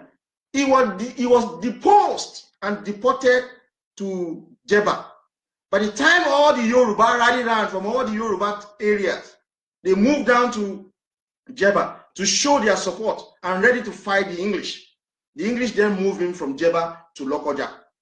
But they couldn't do anything to him. So they had to restructure Ilorin and divided Ilorin into 18 districts and share some with the Balogun and share all with the Balogun but they made the emir to be communicating directly with them rather than the Balogun who were ruling Ilorin.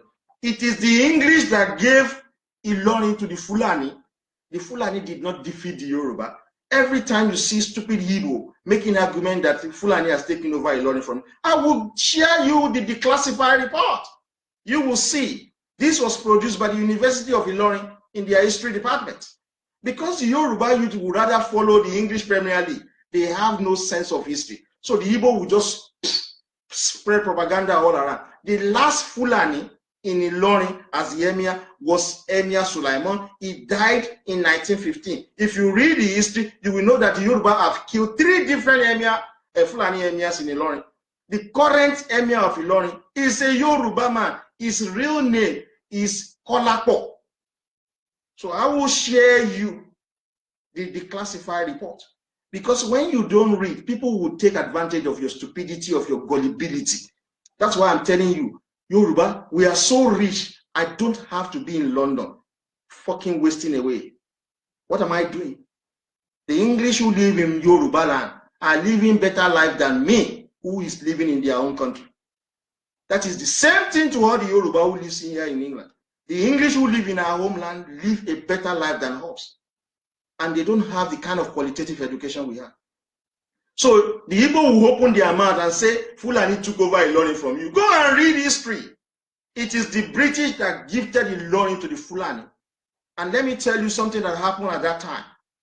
When the English was preparing to go and fight the Sultan of Sokoto, Sultan of Sokoto sent a letter to the Emir Sulaiman that he needed his help for him to cause trouble in Ilorin so that the English can focus on resolving that. Before they come to Sokoto, he will have been well prepared to fight the English. By tradition, the emir has to read the letter in the open. So when the Yoruba Balogun who were ruling Ilorin heard about it, they said no, that they cannot cause crisis in Ilorin. They said no. So today, you open your mouth and say Sultan of Sokoto is controlling Ilorin. It has never been. It is because the Fulani are in military. They have taken over the military, they have taken over the intelligence, they have taken over the presidency, they have taken over the National Assembly and the judiciary. It has never been there. The Fulani did not defeat Yoruba in Ilorin. It was the English who defeated us and gave Ilorin to Emir Sulaiman. And since 1915, no Fulani has ever become Emir. The last Fulani Emir of Ilorin was Emir Sulaiman. The current Fulani Emir of Ilorin is a Yoruba man. His original name is Kolapo. Go and find out. It is the Balogun that rule in Ilorin. They deposed and deported Balogun Inokojuadi of Alalamu family. He was the one that was ruling when the English came to take over Ilorin. So who is telling you the history that the Fulani defeated us? Kanuri people defeated Fulani. The people in the Middle Belt defeated Fulani. Fulani are not strong. I'm telling you that Fulani are very crude. It is the English that is still supporting Fulani today. That's why you have Buhari there. That's why you have the S-men killing everybody. When the S-men were saying that they are going to rally around all of their people, they don't have it. The civilization, they don't have. The weapon, they don't have. The men, they don't have. They are crude. Who's telling you Fulani ruling over Ilorin? Go and read history. I will share it with you after tonight. Because I couldn't share it. Folks, if you go to my personal page, my personal page, you're going to see it there. But don't worry, I'm going to share it to you tonight. So what I was saying is that in 1955, there was a referendum in Ilorin Kaba division in which the Yoruba people who were there voted to be part of the Yoruba land, Western region. But Tafawa Balewa and Zik refused them. Zik is Igbo. Tafawa Balewa is Hausa Fulani. They refused the Yoruba in Ilorin and Kaba division to be part of the Western region. You are telling me that we are going to be in partnership with the Igbo. You must be joke because you don't know history. When you don't know history, you continue to make mistake. I'll tell you this. The Independence Nigerian First Constitution established a parliamentary democracy based on ethnic regional government. There were 3 regions in Nigeria: the Northern region, the Eastern region, and the Western region. Folks, you may not know this today, but I'm going to tell you. 70% of Nigerian oil field were in the western region area, as at the time Nigeria was created. So when we talk about western region, today Edo State, today Delta State, and today Bayelsa State were all part of the Yoruba Western region. Bayelsa State was part of Yoruba Western region. Edo State was part of Yoruba Western region. And Delta State. Everything in those states were part of Yoruba Western region. 70% of Nigerian oil field were in Yoruba region. But Zik and Tafawa Balewa don't like it. I'm showing you how criminally minded Zik was. He was a criminal, believe you me. He didn't like it. So what did they do? After refusing the Yoruba in Ilorin and Kaba division to be part of the Western region, they targeted the oil field in Yoruba Western region. Awolowo being a just man. You see, the regional system were created in 1952. This is what the Igbo, Hausa, and Yoruba negotiated with the British colonial Turks. So they were created. But there was a proviso in that agreement that the minority that were in Western region, the minority that were in Eastern region, and the minority that were in Northern region will be given their separate region subsequently.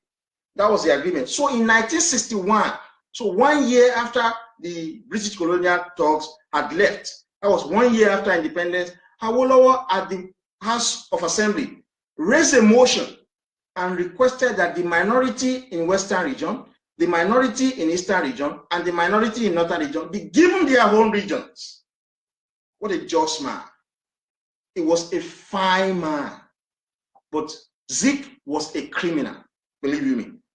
Awolowo raised an issue. You can go in 1961, go and read it. Awolowo raised a motion that the people who are minority in Western region, who are minority in Eastern region, who are minority in Northern region, be given their separate region.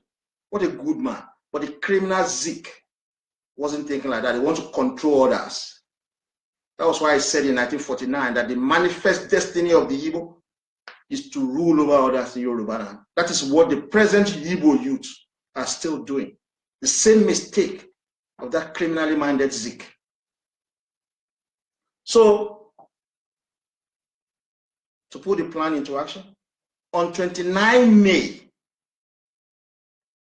Yoruba youth, I want you to note that day. Every 29th of May, that is when Hausa Fulani strike. If they want to kill anybody, if they want to fight, if they want to do anything, that is when they strike. Because that was the date. Osama, I said, Ottoman Danfodio, that was his day, the date he started his jihadists, May 29. That was when they started killing the Igbo, May 29. The coup, May 29. May 29, 1962, that was when they declared a state of emergency in Yoruba Western region by the government of Tafawa Balewa and Zik. Zik wanted to take over Lagos and Yoruba land for good. That was his intention since 1949. So just 2 years, it's not even up to 2 years, under 2 years, a state of emergency was declared in Western region by Tafawa Balewa. Chief Awolowo movement was restricted on 22nd of May, just because they want to take over the oil from Yoruba. Like I said 70% of the oil field in Nigeria were in Western region. You can go and confirm it. 70% of the oil field in Nigeria, as at 1960, were in Western region. So to take over these oil wells, in 1962, Awolowo, Azikiwe, and Tafawa Balewa declared a state of emergency across Yorubaland. Then Awolowo movement was restricted. On September 22, 1962, Chief Awolowo was placed under house arrest and later charged with treason by the government of Tafawa Balewa and Zik. That was less than 2 years after the Yoruba helped to send the English away. They charged Awolowo with treason, saying that Awolowo wanted to take over government from Zik and his friend Tafawa Balewa. Awolowo Yoruba want to take over government from Hausa Fulani. Ayé yín ò ní dá. Ẹ ti bà ayé àwọn Yorùbá jẹ́ gan. Generation wa máa gbẹ̀san. Generation ẹ̀san lélẹ̀. So ye generation ẹ̀san, because ẹ ti wà criminally minded you. Igbo at Hausa Fulani. Ẹ ti wà too criminally minded. So you see, it was Yoruba. Look at what Samuel Ajayi Crowther did. Look at what his grandson did, Olayinka Abat-Macaulay, just to chase away the English. The moment we chase away the English, Hausa, Fulani, and Igbo team up together to put a Yoruba people who chase away the English and gave freedom to the black people. They put him in prison. They charge him with treason. Under 2 years that we sent away the English. Black people, stupid people, criminally minded soul. Because Hausa, they don't have shoreline. Igbo, they don't have shoreline. They are targeting, Zik was targeting Lagos.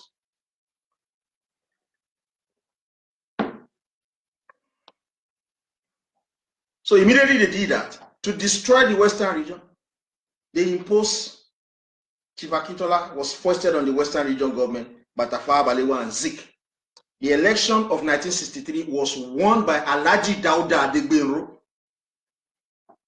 But Zik and Tafawa Balewa imposed Akintola as the premier. On June 1963, Zik and Balewa quickly separated Benin, Ishekiri, Urobo, Delta, and Ijo from the Western region and annexed them together to form the Midwest. You see, sometimes it will be shocking to you, right? When the stupid Igbo youth, they will bring out their map of Biafra and be putting Benin, Ishekiri, Urobo, Delta, and Ijo in their stupid Biafra map. But these were part of the Yoruba Western region. Benin was part of the Yoruba Western region. Ishekiri was part of the Yoruba Western region. Urobo was part of the Yoruba Western region. And Western Ijo was part of the Yoruba Western region. The stupid Igbo youths, they will bring out their stupid, criminally minded map of Biafra and put all of this area as part of their stupid, imaginary Biafra. The same thing their stupid Zik was doing. He disorganized a beautiful political party that was formed. He turned it into a Igbo political party in 1949, saying the manifest destiny of the Igbo is to rule over others. That was why Ishekiri people left the party. That was why Awolowo formed an action group in 1951. Criminally minded people. You want us to be friends. You don't want to talk about what has happened in the past. I want to trade. I don't have permanent friends. I don't want permanent enemy. I want to trade. And I'm telling people, you don't have to discriminate because somebody is white, somebody is black. You have to have a friend. Anybody that helps you in your time of need is your friend. It doesn't mean that they are black, that they are your friend. I want to work with President Trump. America has been able to build beautiful civilization. Look at their school, look at their infrastructures, their railway system. Look at their beautiful buildings. Look at their country. You work with people who are superior to you, you learn from them, and you'll be able to manage your own. You want me to be working with people who don't? I told people, I keep telling people, during June 12, how many African countries helped the Yoruba nation? Kosi, except Benin Republic and Togo, because they are part of Yorubaland. So you're asking me to be friend with Ghana. You're asking me to be friend with South Africa. South Africa that we helped during their slavery. They did not help us during June 12. I would rather work with people from the Scandinavia. In Scandinavia, they are white, right? But they helped the Yoruba during June 12. These are my friends. These are people who help you, that are your friends. When I had a problem in 2015, when I was assaulted by the stupid 2 police officers here in England, when I was assaulted, then if I do the same thing to their own citizen in my country, one is surviving. When I was assaulted, it was the English people that were helping me. I lost my flat. They have to tell me how I'm going to get everything. But the Yoruba didn't help me. So because somebody is black, is your friend, you have to be friendly with them. It is the people who help you in your time of need that are your friend. Because somebody is black, it's not your friend. So this is what Zik and Tafawa Balewa did. They removed Bini, Ishekiri, Urobo, Delta, and Ijo from Yorubaland. They removed it from Western region and gave them Midwest. But the Birom in the north, the Tif, the Gbagi, the Junku, the Idoma, and all minority in the north were not removed from the northern region. Were not removed from the northern region. In eastern region, the Calabar, the Okota, the Rivers, the Efik-Ibibo, and others were denied a separate region too. You will know that the Hausa and the Igbo, don't forget, the Hausa and the Igbo have always been working together since 1960. The stupid Igbo youth, they will open their mouth and say to you that Yoruba work with Gambari, that's why you are Fulani. That was the first time, and it was a costly mistake. Tinubu made a very stupid, silly mistake to have worked with Buhari. But Igbo have been working with Hausa Fulani since 1960. They will work with them till tomorrow, and we are going to chase you out of our homeland. Believe you me. We are born into degradation. We are going to be ruthless. we are going to be very, very ruthless.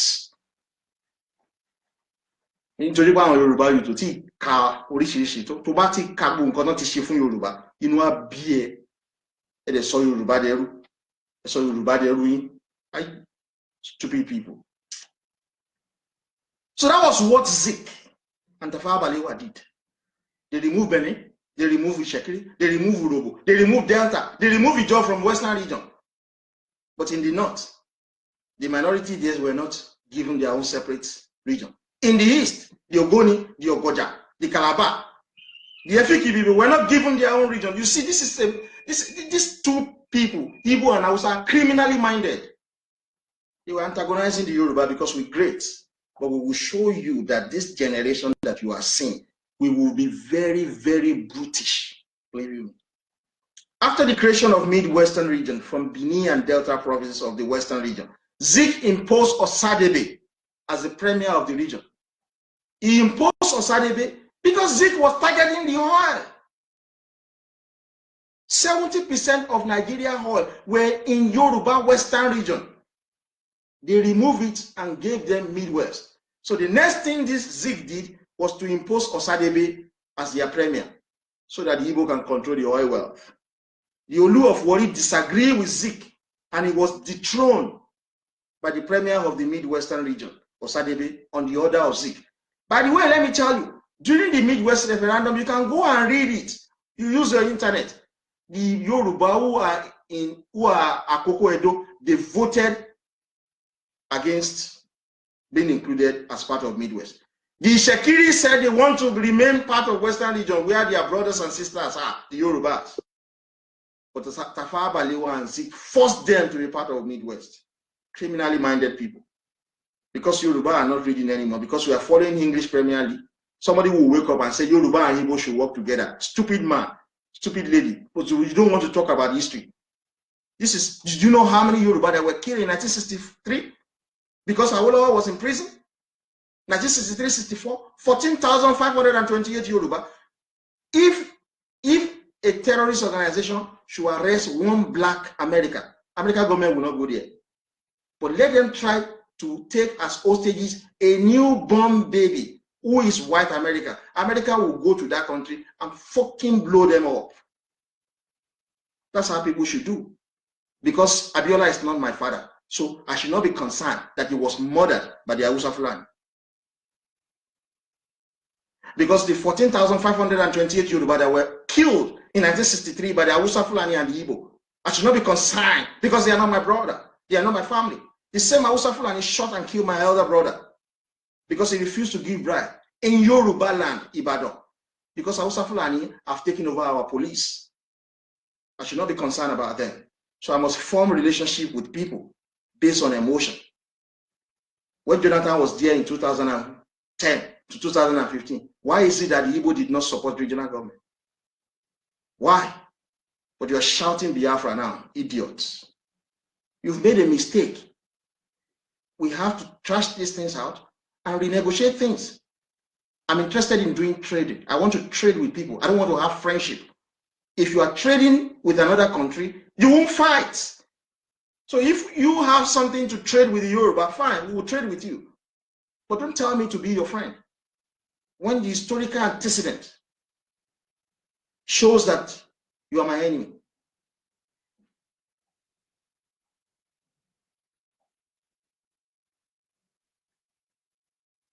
Olu of Warri disagreed with Osadebe as the premier. He was deposed.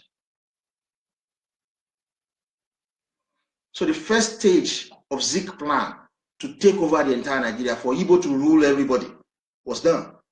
They put Awolowo in prison. They divided Western region. This is the nonsense they did. That was the plan of Zik. He put Awolowo in prison. Just 2 years. 2 years after we sent away the English colonial government. Somebody will open his mouth and say, because I'm black, I must be friendly with another black man. You are crazy. That's not how life rolls. You will be friendly with people who are concerned about your interests. That was the first plan of See, on September 11, 1963, Chief Awolowo and 21 other Yoruba were sentenced to 10 years imprisonment for treason, along with Chief Anthony Enauru and other Yoruba. That was the first plan of Zik to take over Yorubaland and the entire Nigeria. He put Awolowo in prison with the support of the Fulani. For 10 years, you jailed the man.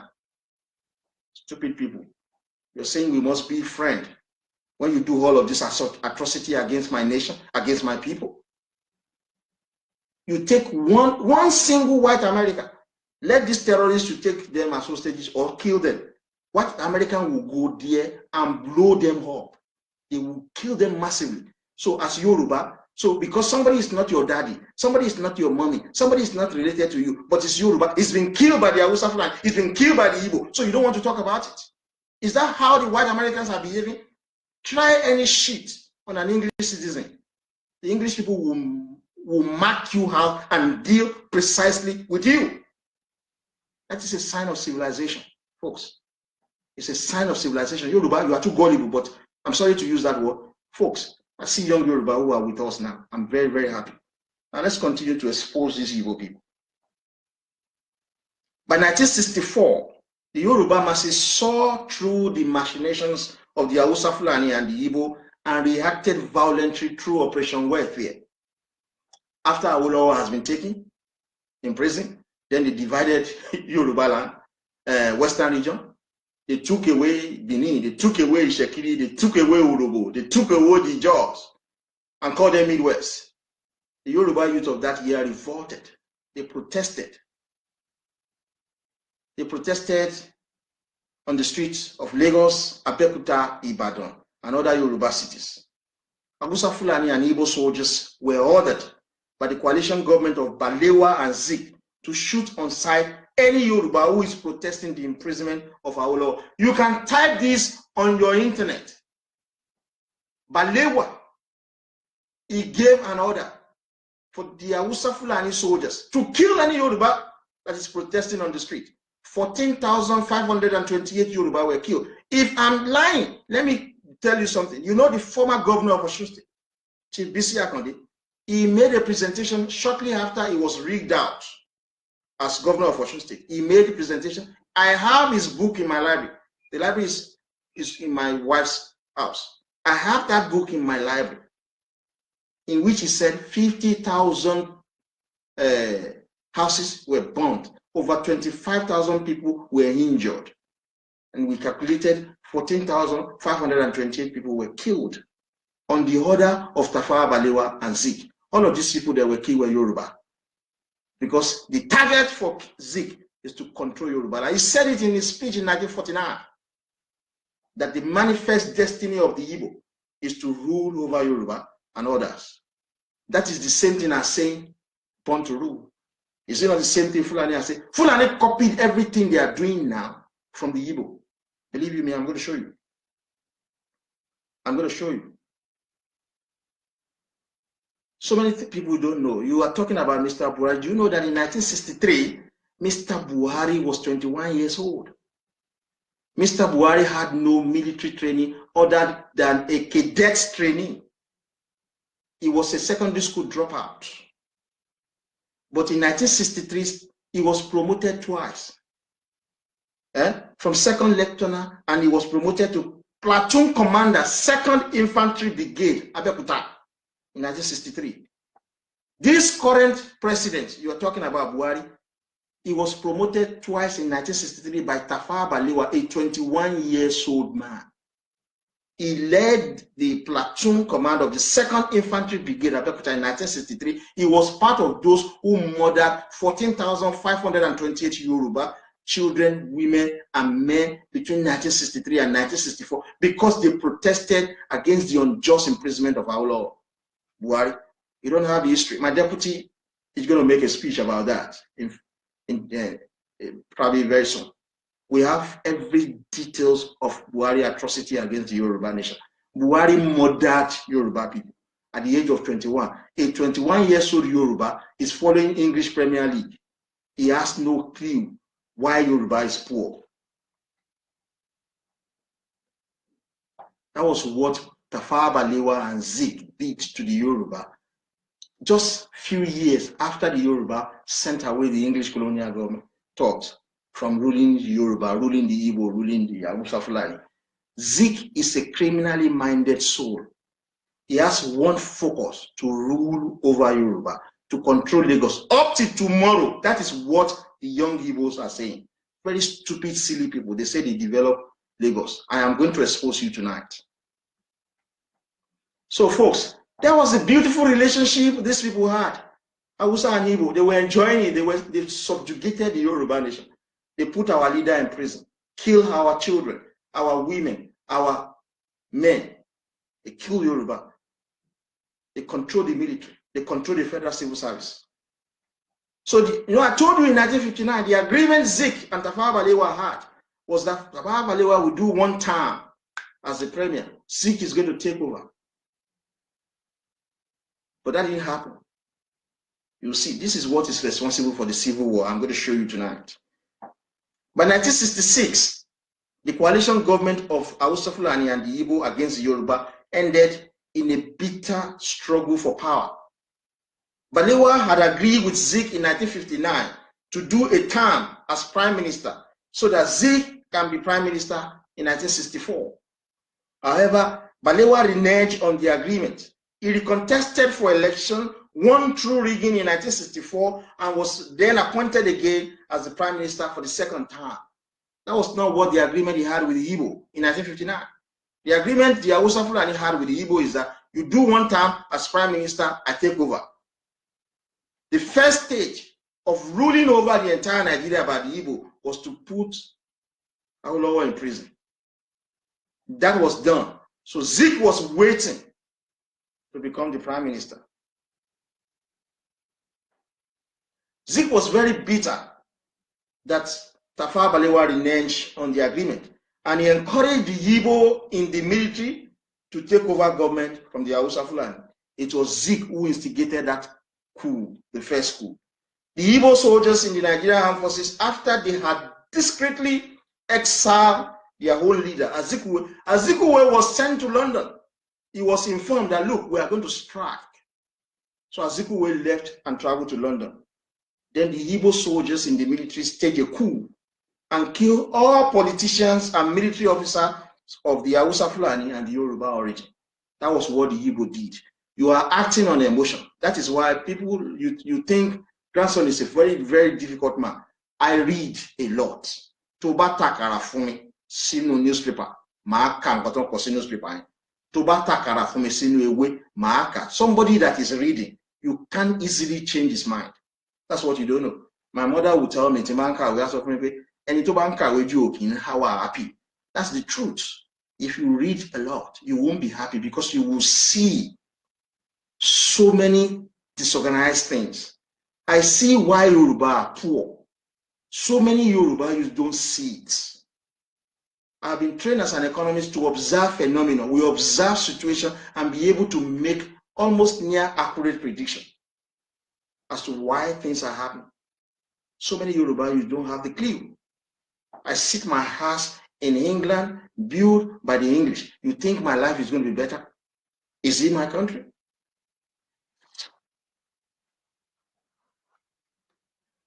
So that was what happened.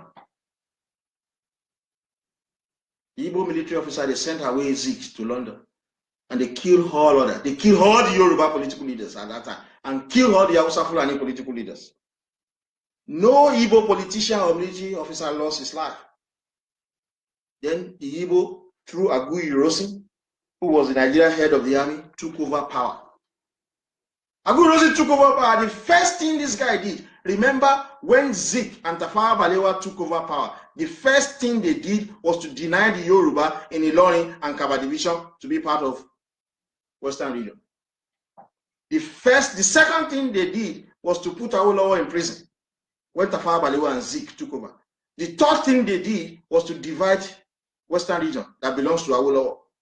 They removed all the oil fields from Western region, Bini, Ishekiri, Urobo, Delta, and Ijo. They removed it from Western region. Zik is a criminally minded soul, a criminally bastard, idiot man. He destroyed beautiful structure because of his greed to control others.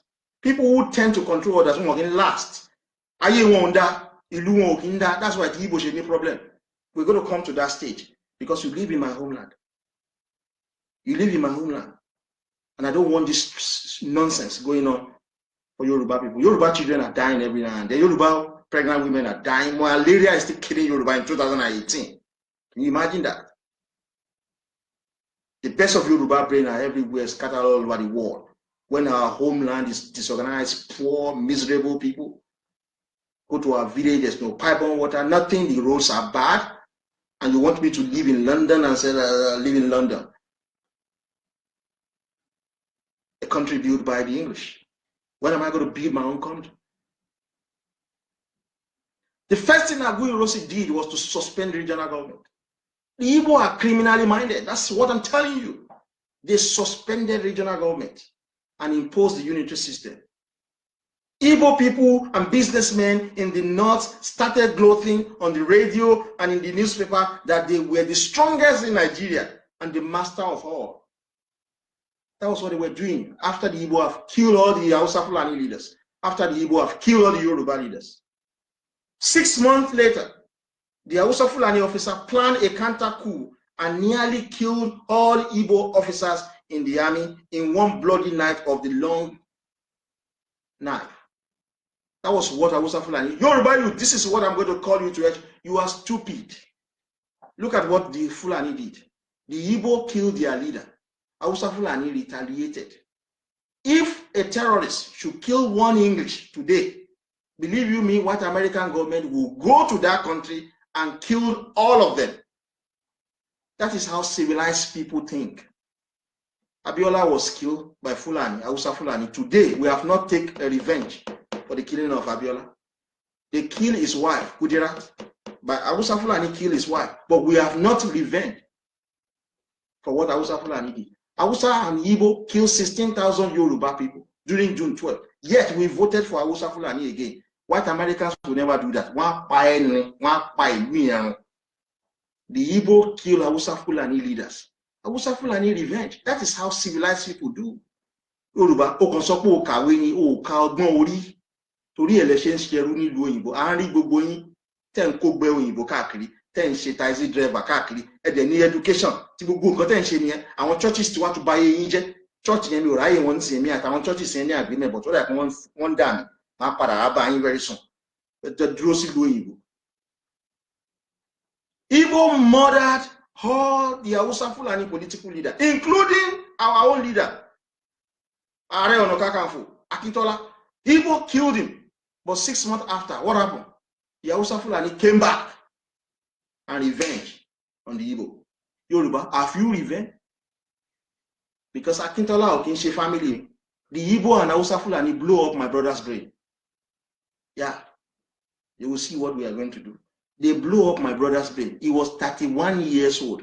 He refused to give bribe in Yoruba land. Our police are Igbo and Hausa Fulani. In Yoruba land, Ibadan, they blew up his brain. He's dead. He's got 3 children.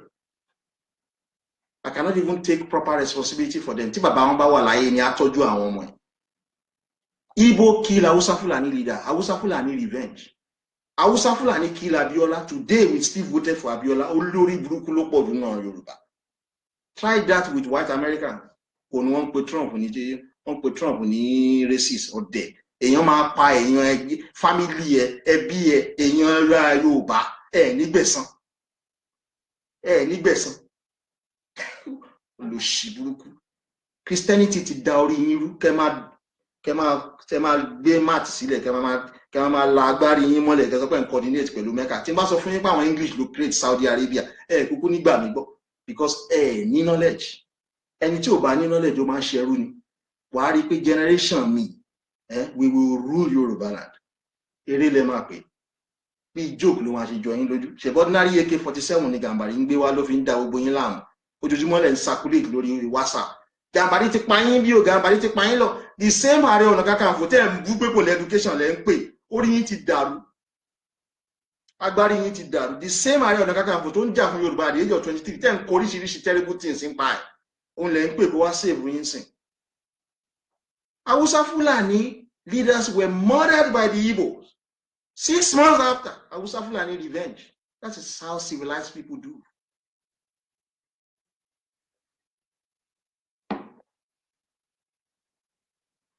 Northern mobs, rabbit mobs, spilled into the streets, the villages and the intercities, and started murdering Igbos, mainly, and other Southerners, out of fear for its life and the sanctity of its people.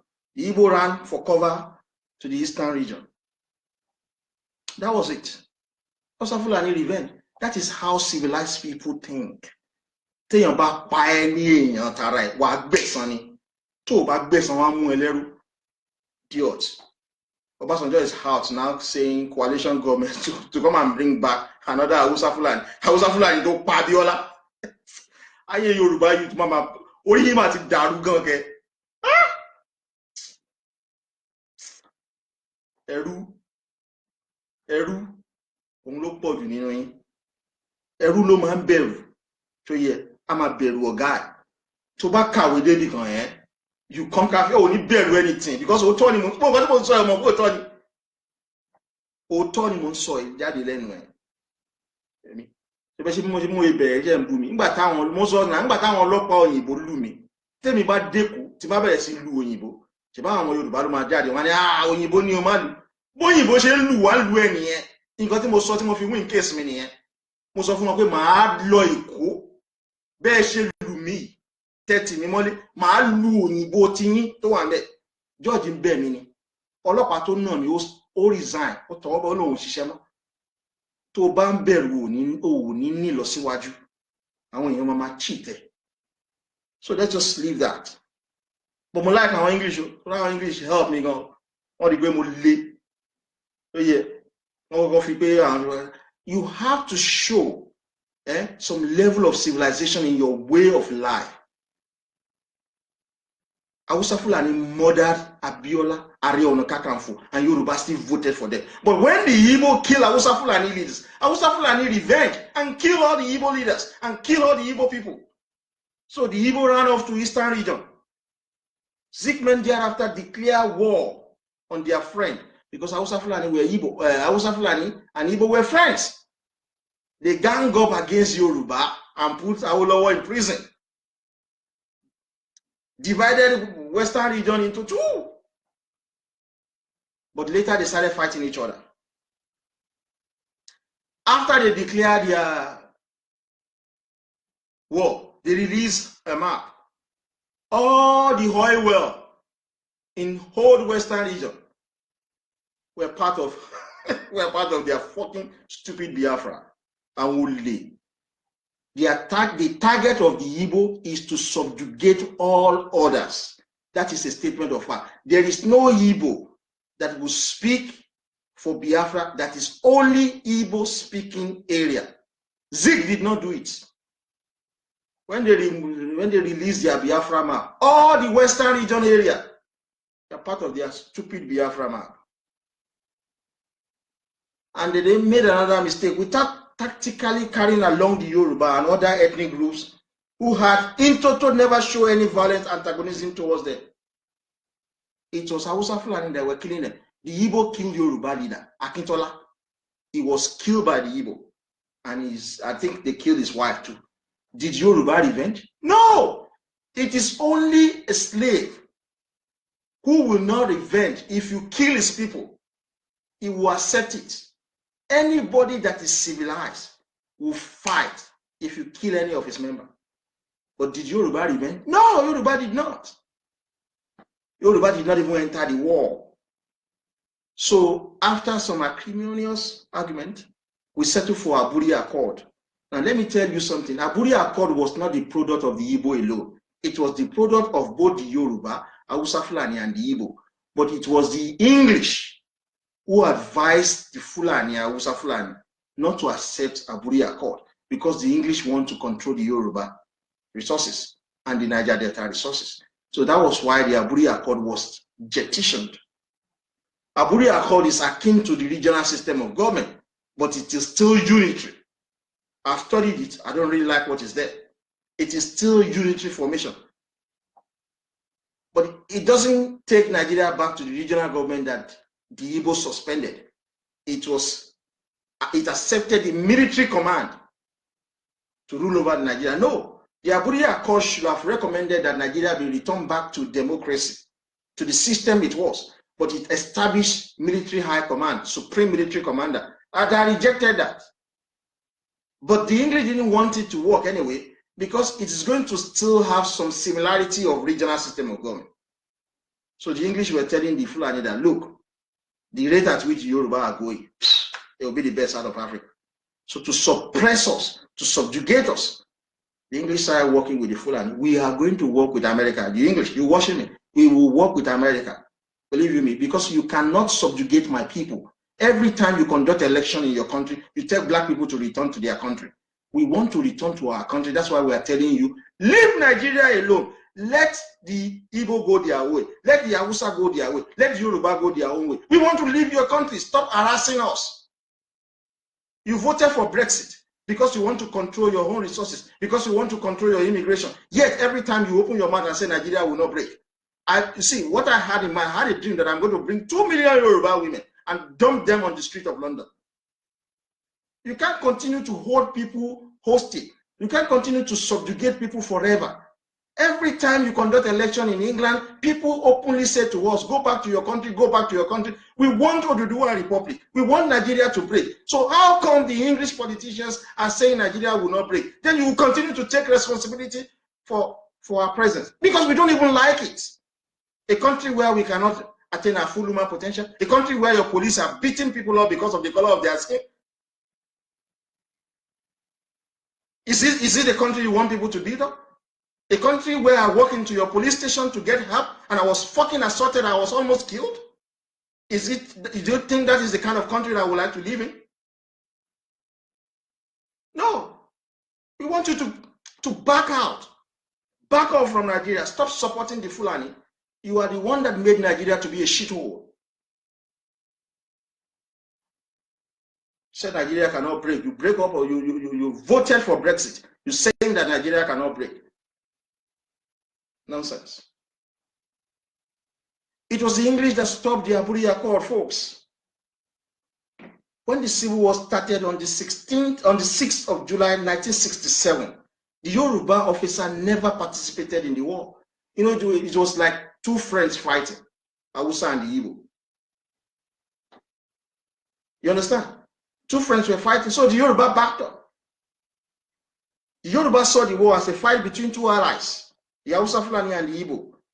When the war eventually started, instead of the Igbo to face the North, where they were being massacred, slaughtered, they faced Yorubaland. Stupid people, they're just horrible. The target, the state of mind of the Igbo is Lagos. They admire that place, they want it to be their home. Lagos. Hausa Fulani murdered you in the north. You are bombing Yorubaland. You bomb Yoruba cousins, Edo people. You bomb Ishekiri, that is Yorubaland. You came to Ore and you started throwing bomb in Lagos. Yet you were killed in the north. Hausa Fulani land. The stupid argument they bring about, they say, because Lagos na capital, na federal capital, idiots. Is it Hausa Fulani land? When you throw bomb in Lagos, is it Hausa Fulani that will be killed? Idiots. You may see their target has always been Lagos. So there were some Yoruba officers who were part of the Biafra soldiers, like Victor Banjo. So when Victor Banjo realized that, oh, so this is what you want to do to my nation. You want to continue to attack my nation and bomb my nation. When it was Hausa Fulani that bombed you, Victor Banjo opted out. Ojukwu called him, invited him, and shot him dead. He killed him. And challenging the Yoruba, you go and read the letter Ojukwu wrote to Victor Banjo, how he's going to control Lagos. That is why the stupid Igbo youth will continue to tell you that federal government developed Lagos. Stupid people. Lagos that was built with the sweat and toil of the Yoruba nation. Ojukwu killed Major Victor Banjo because the man refused to let a war into his father's land. He was murdered by Ojukwu. So on the 19th and 20th of August, Biafra soldier troop attacked Yoruba town of Ore and its surrounding. several Yoruba children, women, and unarmed men were murdered by the Igbo soldiers. The occupation of Ore availed the Igbo military officers and the civilian competence and facility to stage further attacks on other parts of Yorubaland. 2 bombs were detonated in Lagos, Yorubaland, killing hundreds of Yoruba citizens. Penn Cinema, who are reading in the history, was bombed by the Igbo. Yet, they were killed by the Hausa Fulani in the north. The stupid people were blowing up Yorubaland. Their target is Lagos. I'm asking the young Yoruba, go and read the letter Ojukwu wrote to Major Victor Banjo. How he's going to control Lagos. Stupid people. If you want to forge unity, you have to talk about the past. You have to observe what is currently going on. Then we can adequately predict the future. You cannot talk about certain unity when you have always antagonizing the Yoruba interest, when you have always supported the political interests of the Hausa Fulani. Because the Yoruba don't have sense of history doesn't mean that every Yoruba youth has no sense of history. Some of us do. And that's why we are hard to change the course of history, and we will go to change it. We're going to shock you. On the 25th of August 1967, General Adekunle and other Yoruba officers visited Ore. On seeing the way Biafran soldiers massacred the innocent people, especially children and pregnant women, the Yoruba leader of thought, military officers and civilians, furious with the Igbo bombing of Lagos and the coordinated attack on Ore, a Yoruba border town, with Edo Yoruba cousin and a Shekiri Yoruba kith and kin, the Yoruba entered the war in support of the Hausa Fulani. So what do you expect us to do? You are fighting with your friend. In 1959, the Yoruba said, let us have a coalition government. The Igbo refused and worked with the Hausa Fulani. Just under 2 years of independence of Nigeria, the Igbo and Hausa Fulani put Yoruba leader in prison and 21 other Yorubas. That was in 1962-63. Then you kill 14,528 Yoruba people because they protested on the streets. Then in 1963, you went and divided the Western region with your friend Hausa Fulani. You divided the Western region. You remove all the oil fields from Western region.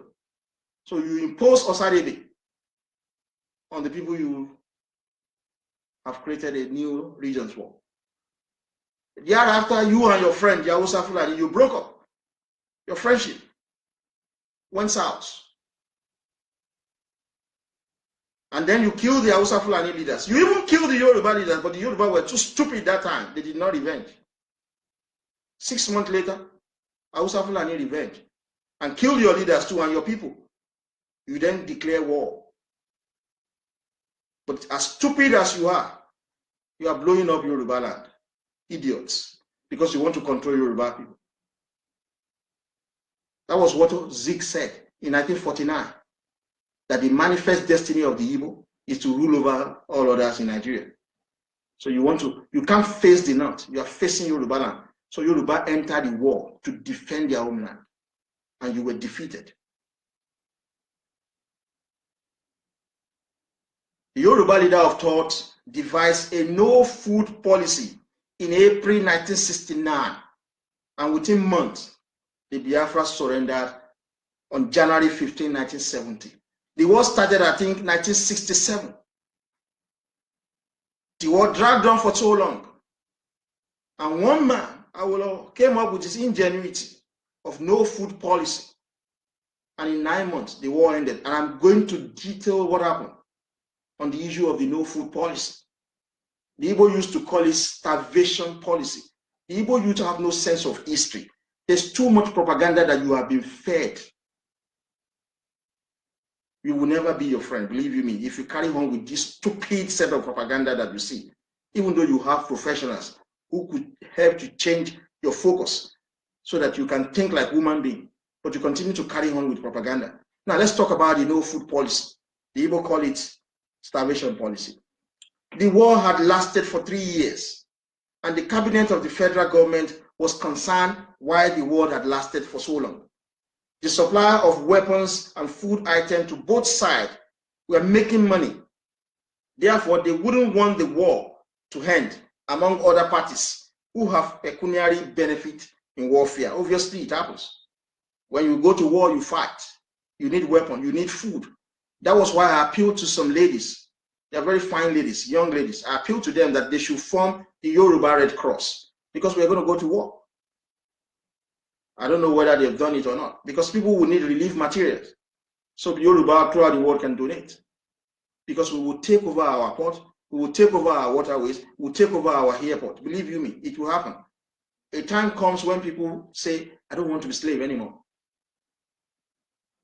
Yoruba people are suffering in Yoruba land. We are suffering across Europe and North America. We're working like slaves with all our qualitative education. We're going to end it. So I'm asking on women, Yoruba women, give us Yoruba Red Cross, please. Thank you. So I'm talking about the no food policy. So throughout the period of the war, except towards the end, the Nigerian government was supplying food items to the civilians of the Biafra through road corridor. Can you imagine? Igbo have never been appreciative of anything in their life. The Yoruba gave them their language. We gave them Christianity. We codified their language. We wrote their first book for them. Till tomorrow, they have not shown appreciation to the man who single-handedly civilized them. Bishop Samuel Ajayi Crowder. The next thing they said is that, hey, it was one Igbo man who taught him. Who taught him? Nobody taught him. He codified your language. You are not appreciative. During the Civil War, the Yoruba were feeding the Igbo. They were sending food to you. Yet, you were fighting with the Hausa Fulani. Food was sent to you through the Yoruba corridor, through our roads.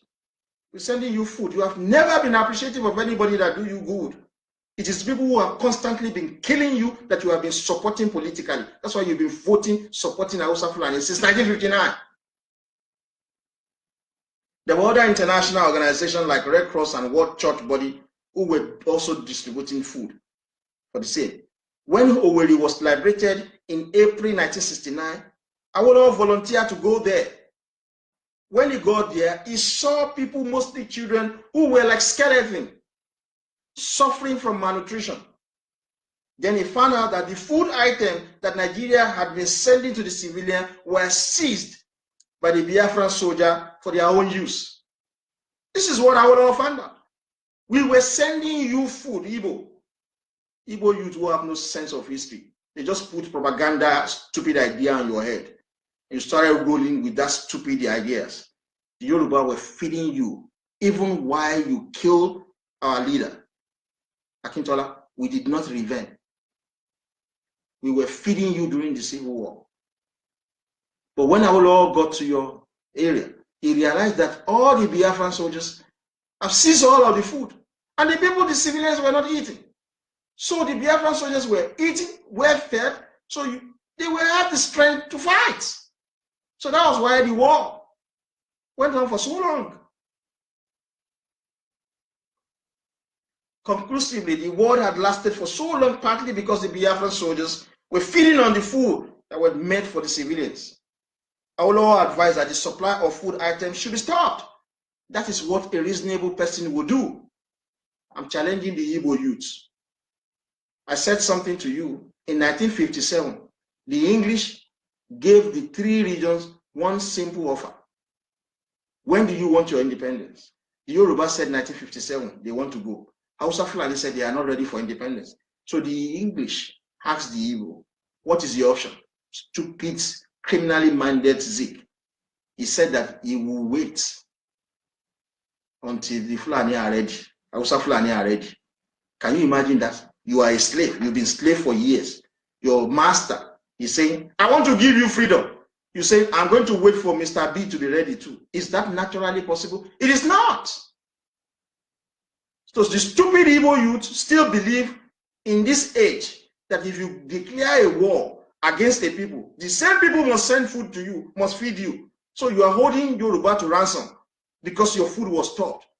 Is that a natural reason? You declare war against me. You want me to feed you. You must be out of your mind. So that's sometimes I query the state of mind of an average Igbo youth, the way they think. They don't think like human beings. Some people say to me, maybe because they sell peer part, they do trading, they don't go to school. But there are some of them who are well educated. They cannot still reason naturally. You go to war with somebody and that person is feeding you, and that person now says, I am no longer sending food to you. You said that is wickedness. You are idiots. You are idiot. Look, I've said something to the Igbo. You see, whatever I say, I said something to the Hausa Fulani that we are going to blow up a Papa War. We are going to blow up Tinkapot, and Hausa Fulani will pay for the reconstruction. They are conscious of that. Already, believe you me, negotiation is ongoing. They are very conscious of that. Look, it takes nothing away from the Yoruba. Hausa Fulani don't have shoreline. So if we blow up a Papa War, we blow up Tinkapot, for instance, and then we declare for Oduduwa, we will take Yoruba land out of it. We will have to send people, we borrow money to rebuild it. So when we rebuild it, it is the people in Niger Republic, it is the people in Chad, it is the Hausa Fulani and Kanuri people that will pay for the reconstruction. It's simple. We will give you high tariff. If you don't want to import your goods and services through the Yoruba port, go to Ivory Coast. It will be more expensive. It will be the same price. So you will pay for the reconstruction of our port by the time we blow it up. So if you are smart, you negotiate. Bilateral relation. Trade. You trade with the Yoruba. Simple. You will not control my waterway anymore. You will not control my port anymore. The young Yoruba are putting a stop to that. We are not slaves. Are we controlling anybody's waterway? You have a huge land in Hausa Fulani land. Why are you not using it to farm? I have water in Yorubaland. I have Atlantic Ocean. You are controlling it. You must think me to be an idiot. Go to immigration in Yorubaland. Everybody working there, Hausa Fulani. Custom in Yorubaland, Hausa Fulani. Go to the banks in Yorubaland. You have equal number of Yoruba and Igbo. Are we crazy? Is that how the English are treating us in their own country? Go to the port. Hausa Fulani are controlling port in Yorubaland. So where is the job for the Yoruba youth? That's why I keep telling this horrible Yoruba youth who believes that you need to do ritual to get money. Think about ṣoògùn láti lówó or ní ọ̀fífẹ́ ló máa lówó jù láyé àtàláàfin. Ibi tí gbogbo ogun Yorùbá wọlé sí nìyẹn. But these two of us are struggling to make Yoruba great. Idiot Yoruba youth, you are believing in juju or dead. Wọ́n ṣoògùn, wọ́n gé orí èèyàn, wọ́n gẹ́sẹ̀ èèyàn, wọ́n fàdí irun èèyàn. Kẹ̀bá lè fi lówó. Yoruba, oh mọ̀ pé ẹni education tẹ máa rò bí ẹni yẹn. So stupid people. So let's continue to talk about these Igbo people. When Awolowo got to Owerri in April 1969, he just said, why are these people like skeleton? So all the food we were sending to them. So where is the food? They said it was the soldier that were taking the food. A smart man. He said, okay, if that should be the case, if you, the Biafran soldier, you say you are fighting for freedom for your people, yet you are taking the food that the people you are fighting with are giving to your civilian. You alone are eating it. And the people you claim to be fighting for are these, man, no, rich, poor. So then you are not fighting legitimate cause for your people. You are fighting for your pocket. So I will all stop the food, which is the right thing to do. I'm asking the Igbo, is it a natural way of thinking? You declare a war against a people. You expect the same people to feed you. If you think that is the way, you are crazy. So after Awolowo's advice, under 9 months after that advice of the adoption of no food policy, the war ended. Few years after that, Ojukwu was interviewed and he openly said that he lost the war for 2 reasons. Because his soldiers were hungry and because of the change of currency. Awolowo was very smart. He stopped the food. Now, I imagine, why are Igbo holding that against the Yoruba? Are you crazy? You are fighting a war against another country, against another people. You expected that people to feed you. Now, Awolowo changed the currency. You know why? Because the 3 central banks in Eastern region have been looted by Ojukwu soldiers. So Awolowo thought, okay, I'm going to end this by changing the currency. By the time he changed the currency, they couldn't spend the money. So it is just 2 simple ideas for one Yoruba man, from a Yoruba man. Change the currency, stop food policy, and the war ended. So to the Hausa Fulani nation and to the Igbo, you are targeting Yorubaland. I've said it to you. My generation will change the course of history. We have the policy that will make sure that Hausa Fulani will beg us. And I'm telling you, all the money you still, to El-Rufai has built dry port, right? You build dry port. We will end that dry port because you won't control my port in Lagos anymore. By the time I stop every activities going on there, you won't have anything to say. So when when I see on social media, they were saying, oh, El-Rufai has opened dry port in Kaduna. Is it Kano or Kaduna? In Kaduna, blah, blah, blah. The dry port will only be functional if the Yoruba port allows the shipment to come through our port. It will not be functional if otherwise. So I'm telling you, the Hausa Fulani, Apapa Wharf alone generates 6 trillion naira every year. That is not how much is declared by the Hausa Fulani. The money is stolen. Tinker ports generate around 4 trillion naira every year. All of this money goes to benefit the Hausa Fulani. Why Yoruba children? 200 are dying every day from sanitation-related diarrhea. 1,000 Yoruba die every day from childbirth. You see, this sport doesn't pay us. The money that is generated from this will go to Hausa Fulani. We blow it up. Simple. We just fucking blow it up, everything. By the time we blow it up, the English will not help you to get anything there. So everything is blown up. So what else are you waiting for? You go back to your homeland. Then we will rebuild it. We have the best military in West Africa, even Africa. We rebuild our port. By the time you want to bring your goods and services through our port, you will pay for the reconstruction because we are going to give you high tariff. That's what we are going to. If you are smart, Hausa Fulani, look, you will negotiate for you to trade with the Yoruba nation. We are not going to be the same nation because we are going to have Oduduwa Republic. If you think the English are going to support you, let me give you this. Go and check American history. There is no Englishman that has been the president of the United States of America since the end of the Civil War in America. Because you know what? 3 people fought against the English. The Dutch, the Spanish, and the French. They fought against the English and they defeated them. So English has not been. So we, the Yoruba nation, we want to work with President Trump. We want to work with Russia. We want to work with China. So how the English will continue to subjugate us, to control our resources, let us see. We wait to see. So if you are smart, you negotiate with the Yoruba nation. All of this stupid idea that you think Obasanjo, we are waking up the Yoruba youth. The Yoruba youth in the army, the Yoruba youth in the Air Force. This is it. I'm doing my own course of action. What I'm doing is to liberate the mind and soul of young Yorubas and to show them why we are poor. We're going to take it further, believe me. We're going to take it further. It's going to shock you. So why I have refused to compromise is because I have read a lot. I can't compromise. I have the knowledge. I know why Yoruba are fucking poor. I know why Yoruba are useless abroad. But I want to end this because I have a very terrible experience. And I don't want Yoruba nation to go through that. Our healthcare is in shambles. Our education is destroyed. Everything is not working again in Yorubaland. And you think I want to live the rest of my life in England? Is that my country?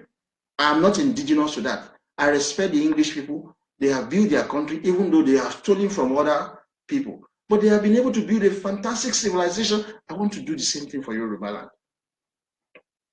So that was how you lost the war, folks. So what do you expect Awolowo to do? To continue to feed you, right? You must be out of your mind. So folks, let me now talk about the 20 pounds policy. I have just spoken about the no food policy. You call it starvation policy, right? You continue to blame the Yoruba nation over it. You are fighting with Hausa Fulani. The Yoruba are giving you food, but you are not using the food for your people. Your soldiers stole the food.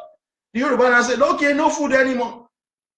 Don't you think we are very civilized people, very liberal people? Torí election ṣeṣekúṣe nílẹ̀ Yorùbá. You kill our leader, Akintola, but we did not revenge. You kill Hausa Fulani leader. They kill all your leader too. But yet, you have no respect for the Yoruba nation. You have no respect for our culture, for our belief system. You have no respect for us at all. We're not looking for that. What our parents did, we consider it to be stupid. You cannot be feeding people. You cannot be taking care of people and they don't support your interest. No, I will not take it. My generation will not take it. Now, let me talk about the 20 pounds policy, folks. See, The civil war was looming. Breakup of the country was imminent in the air. The Igbo were asked to return home by their leaders because they were being killed in the north. That was in 1966. The Igbo withdrew all their money from the bank to their last penny. In 1966, there was a message that was passed across. All the Igbos should come back to the east. The Igbo left the north. They left the western region. They withdrew all of their money from the bank. And they even left with some of their property, the movable ones. So you imagine somebody would... That was 1966. The war did not start until 1967. So they have ample time to move their things. After the Civil War, some Igbo rose up that they have money in Nigerian banks. Let me give you this information, folks. As of 1966, only 2% of Nigerian population has a bank account. As of 1966, 2% of Nigerian population has anything like bank account. People were still keeping their money in a jar under the bed, because we're still crude then. But the Igbo had ample opportunity to move their wealth before the war. So they moved their wealth, including their cash savings, if they have any in the bank, to the east. But after the war, so some of the Igbo said, oh, we have money in the bank. Obviously, not every one of them will be able to move their money. Do you know what the Hausa Fulani said? Hausa Fulani in government reproved them, said they are barao. That was what they said to Awolowo. But Awolowo, in his wisdom, advised the Nigerian government that the issue should be looked into critically. Of course, when you have about 1 million people moving away, running away from war, of course, not all of them will be able to move their money from the bank, but majority will be expected to have withdrawn their money to the last penny. So they were asked to register with what they said they had in banks. So the government of Nigeria opened a register for them. A lot of Igbo registered, and the total money that they claimed to have in the bank was far more than the reserve of the entire Nigerian state. You see, folks, we're talking about brain, intelligence. Just look at me and think. War was looming. Your leader said to you, leave the north, leave the west, move all your things. Anything that is movable, move. You didn't move immediately. You moved gradually because the war did not start almost immediately. It started in 1967. So you move your things. You move your money. But after the war, all of you said, I have money in the bank. We know you are lying. But there will be some legitimate people who will have money in the bank. So when the register was opened, all what the Igbo claimed they had was more than the entire savings of Nigeria. You know, it's fraud. That's why sometimes I just say that the Igbo are too much into criminal activities. The Nigerian government looked at the claims. A committee was set up which recommended that £20 should be paid to all claimants. A lot of people that collected the £20 didn't have bank account, talk less of having £20 in it. That was what happened. That was that policy. Stupid, ignorant, idiot Igbo youth will sit down on social media and say that Awolowo gave them £20. You are idiot. Fulani said, when you raised the issue that you had money in the bank, Hausa Fulani said you are Barao. Awolowo said, no, we have to listen to you. And the register was opened. You were asked to register the amount of money you had. At the end of the day, everything was calculated. The money you claimed you had was more than the entire money Nigeria has. That is impossible. So a policy was agreed that everyone should be given £20. Obviously, majority of the people who received the £20 never had a kobo in their account. Few people had huge money in the bank and they lost. So that is the consequences of war. Stop being stupid. Stop blaming Yoruba over the policy. Idiots. Try to appreciate. You are selling spare parts all over the place. You don't appreciate simple economics theory. You can't. So you continue to shout. Awolowo gave you food. Stop it because your army were eating the food. You are using it against Awolowo. You said you had money in the bank, even though you have withdrawn all your money. Awolowo gave you £20 so that you can at least Some of you will have, some of those who don't even have, will have access to same people. You still continue to blame me. Idiot, you are not blaming Hausa Fulani. They were killing you, massacring you, killing you every now. Anything Yoruba does for you, you don't appreciate. We gave you your language. You don't appreciate anything. You want to live in our homeland. We will chase you out. It's just simple. Because I can't have somebody that I'm nurturing, I'm doing everything for, and he or she doesn't even respect me. I will stop helping you. Simple. That's how we're going to do. Now, that was why I said only 20% of Nigerians had bank account in 1966 before the war started. But the entire Igbo claim that they have bank account. That is fraudulent. So you appreciate people who have constantly shown to you that we are human beings. We are not like Fulani who are like an animal. They will just kill. We think. What I'm doing is just to expose your stupidity to the Igbo youth, to expose you, your ignorance, your level of sheer level of ignorance. You have no clue about anything at all. You just talk. You cannot even think and sit down and rely on it. Now let's talk about abandoned property, because see, I wanted to do this thing that this is far. Let's talk about the abandoned property. You rant about the abandoned property in the north that were not returned to you. Why should Yoruba be concerned about the property that were not returned to you in the north? Obasanjo, the Awolowo rather, passed in his wisdom and magnanimity decree that all Igbo property with their rent be returned to the Igbo after the war. You were given your property back in Yorubaland. It is only Hausa Fulani who refuse to return your property. Your stupidity, you will still continue to vote for them. Idiots. We return all your property for you in Yorubaland. You continue to talk about your abandoned property, asking the Yoruba that your property we are taking away. You are ignorant. Stupid people. It is because we are Omoluabi, and I'm going to address the concept of Omoluabi today. Omoluabi is not a slave. We are going to stop being Omoluabi to you. You want force, we're going to use it. So that is about abandoned property. Go and ask your friend, the Hausa Fulani, for your property that were left in the north. Stop holding Yoruba responsible for your foolishness. You and Hausa Fulani were friends. Now I'm going to talk about the special relationship between the Hausa Fulani and the Igbo.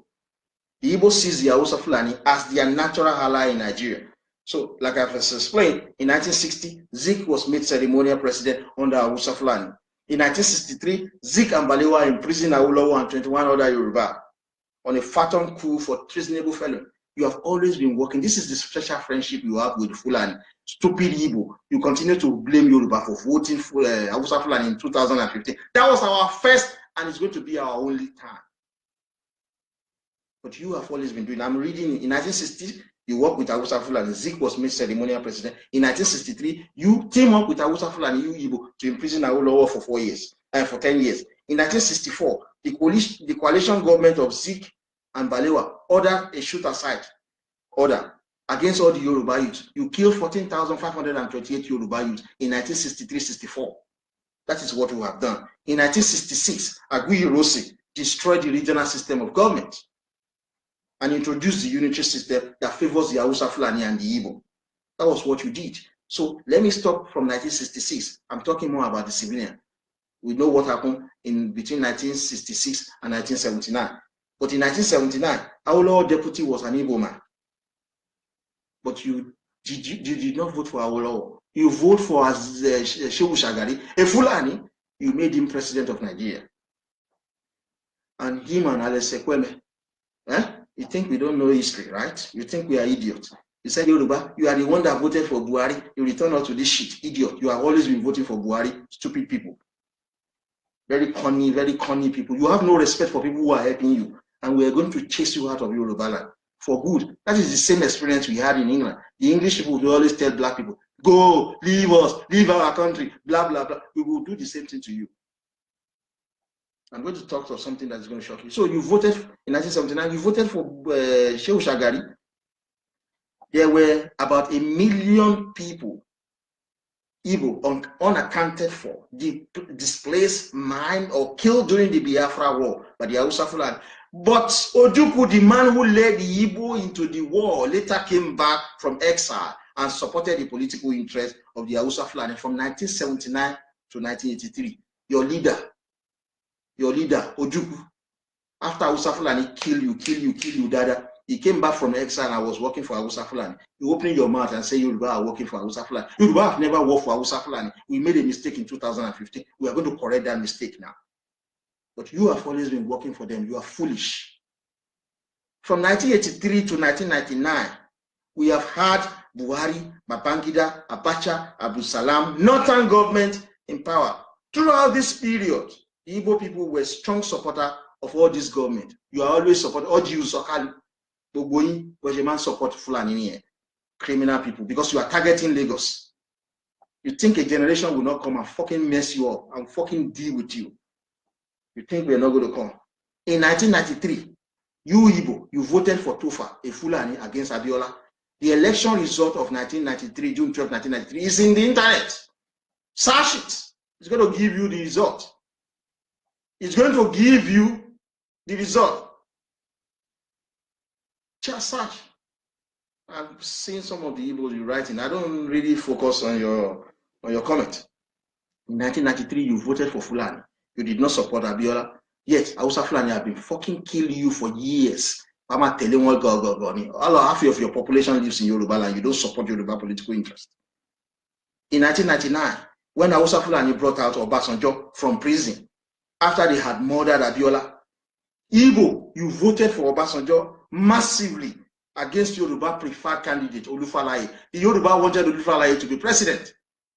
But you, Igbo, you did not vote for Olufalaye. So you have always been following Fulani for your life. And it is the people who have been killing you. What you are telling Yoruba youth is that by the time we start killing you, that's when you will start respecting us.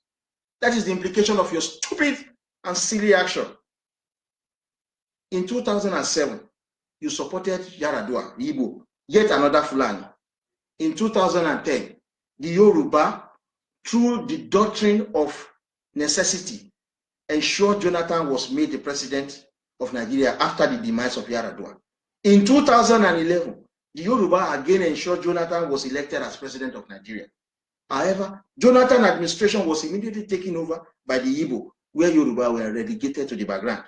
The minute you say, this is your present that I'm talking about, I've spoken about your past.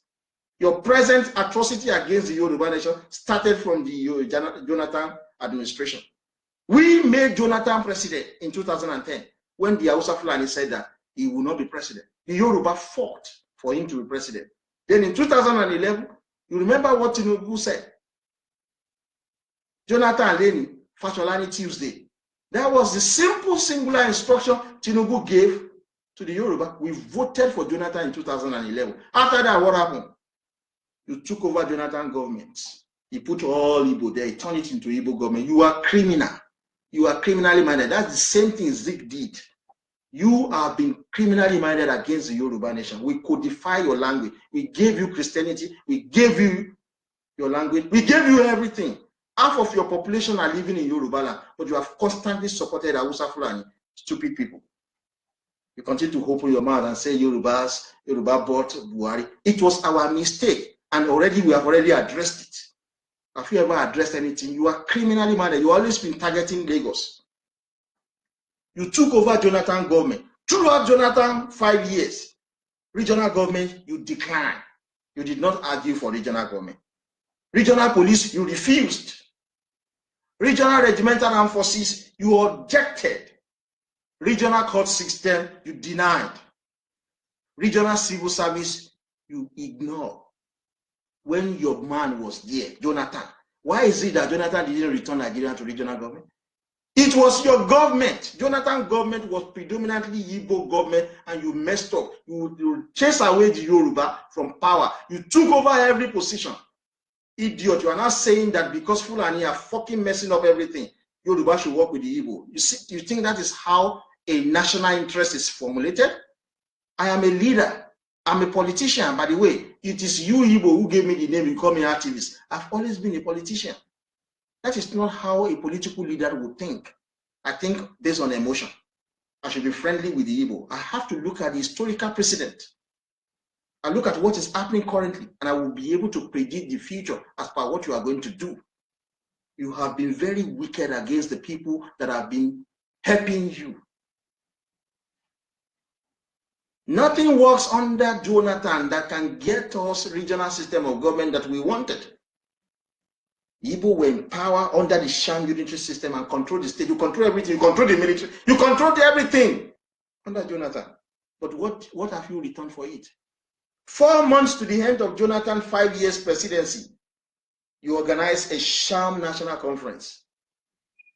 You work in that Jonathan conference. The Igbo and the Hausa Fulani wanted states as federating unit. So they recommended the states to be increased from 36 to 54. But you rejected regional government that the Yoruba wanted. You are idiots. This is how I speak, because it's something that I do deliberately. I'm waking up the Yoruba youth. When you are waking up people, you must be able to speak truth to power. Igbo, you are fucking idiots. You messed up that country called Nigeria. You think you can play on people's emotion? You think you can play on people's stupidity? Jonathan was there. You are clamoring for more state instead of everybody to have a region. You want more state because you are targeting Lagos. You are targeting Yorubaland. That is your focus. It's the same thing your Zeke has been doing. That's why everything has been messed up. This guy has been there for 3 years now. He has completely messed up everything. You are not calling Yoruba to be friendly with you. You are idiot. I am not going to work with you. The Yoruba nation will not work with you. Forget about the Afenifere. Afenifere leaders are 80-something. I have a father who is 75 years old. I tell him things. He can only advise me. He can't control me. Afenifere cannot control the Yoruba nation any longer. It is my generation that is now leading the course of action. We are the one that is dictating the focus. It is the youth that changes the course of history. We don't want to work with you because I am exposing what you are doing. Under Jonathan that the Yoruba people made president, you monopolized his administration. No regional government, no regional police, no regional regimental armed forces, no regional courts, no civil service. He came towards the end of his administration, he came up with a fucking stupid, useless national conference where he paid people money. And what is the result? It's in the dustbin of history. You were creating more states when we should have regions. Yoruba should be on its own. Igbo should be on its own. Hausa should be on its own. You can then create your own state for yourself. No! You wanted states so that you can continue to target the resources of the Yoruba to develop your homeland, so that you can continue to control the military. You don't want decentralized armed forces. I keep telling the Yoruba, if we have decentralized the armed forces, when we have Yoruba regimental armed forces, you don't want it. Stupid people are not calling for state police when the Yoruba are asking for regional police. You have federal, regional, state, local government, district, and world police system. But criminal Hausa Fulani, they want state, they don't want region. They don't want the Yoruba to group themselves together so that they can develop at a very faster pace. You are targeting our development. We will be ruthless with you. Believe you me, we will be ruthless. Nonsense. You saying that the Yoruba voted for. It's because of the way and manner you took over Jonathan government. That was why the Yoruba were so frustrated and voted for this horrible man called Buhari. A mistake on all of us. Stupid Igbo, they open their mouth and say, it is Yoruba that returned us to the north. Idiot, you have always been working with the north since 1960. And it is these same people that have always been killing you. Immediately Jonathan lost his election. That's when you started your fraudulent Biafra agitation. That's when you started your Biafra. Jonathan was here. He didn't give us regional government. He did not give us regional police. He did not decentralize the Nigerian army. Immediately he lost, he started crying, Biafra, Biafra, Biafra. What is Biafra? What is Biafra? I'm going to ask you. You don't even have a clue. I'm the one that educated Asari Dokubo about what is Biafra. He's a very good man that I respect so much, because he said we are Biafra. He's just fooling you. He's just saying his own thing there. He respects his own people, the Ijaw people, the Kalabari people. That is his own interest. He's not interested in your useless Biafra. You have to be genuine. We all know your empire related to Oduduwa kingdom of the Yoruba people. This is never in dispute. We all know the Benin Empire related to the Edo people. It is never in dispute. We all know the Kanem Bonu Empire. It is never in dispute. Sokoto Empire, which is of the Fulani and Hausa, it is also never in dispute.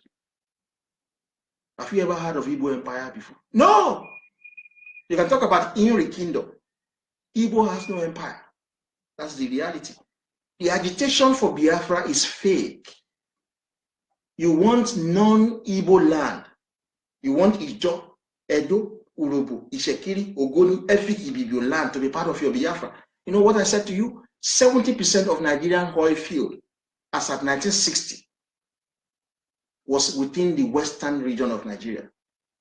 In 1963-64, Hausa Fulani, you group up together and remove Bini, Ishekiri, Urobo, Delta, and Ijo from the Yoruba Western region because you want to control their oil.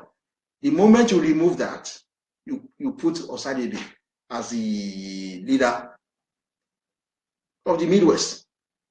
So your target has always been other people's oil. That is why you are shouting for Biafra. An area that were part of the Yoruba Western region, you are putting it as part of your fucking stupid, fraudulent Biafra. Biafra is not an Igbo word. Biafra was stolen from the Bites of Biafra by the Igbo. It was stolen. Bite of Biafra is in the area of the Gulf of Guinea. When you move almost all the West African coast is called Gulf of Guinea. You see, Atlantic Ocean is so huge.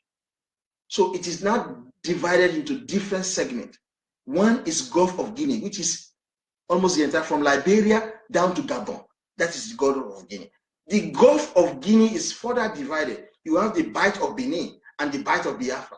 Bight of Benin is started from, I think, Togo, down to Okitikupa, down to Ishekiri. That is Bight of Benin. Bight of Biafra started from Ishekiri, Okitikupa waterway, down to Gabon. That name was given by Portugal. It has nothing, it has no connotation to Biafra. That is the name. But because the Igbo want to get other people's land, they use the word Biafra, saying it's somebody that gave them to them. You see, that is it.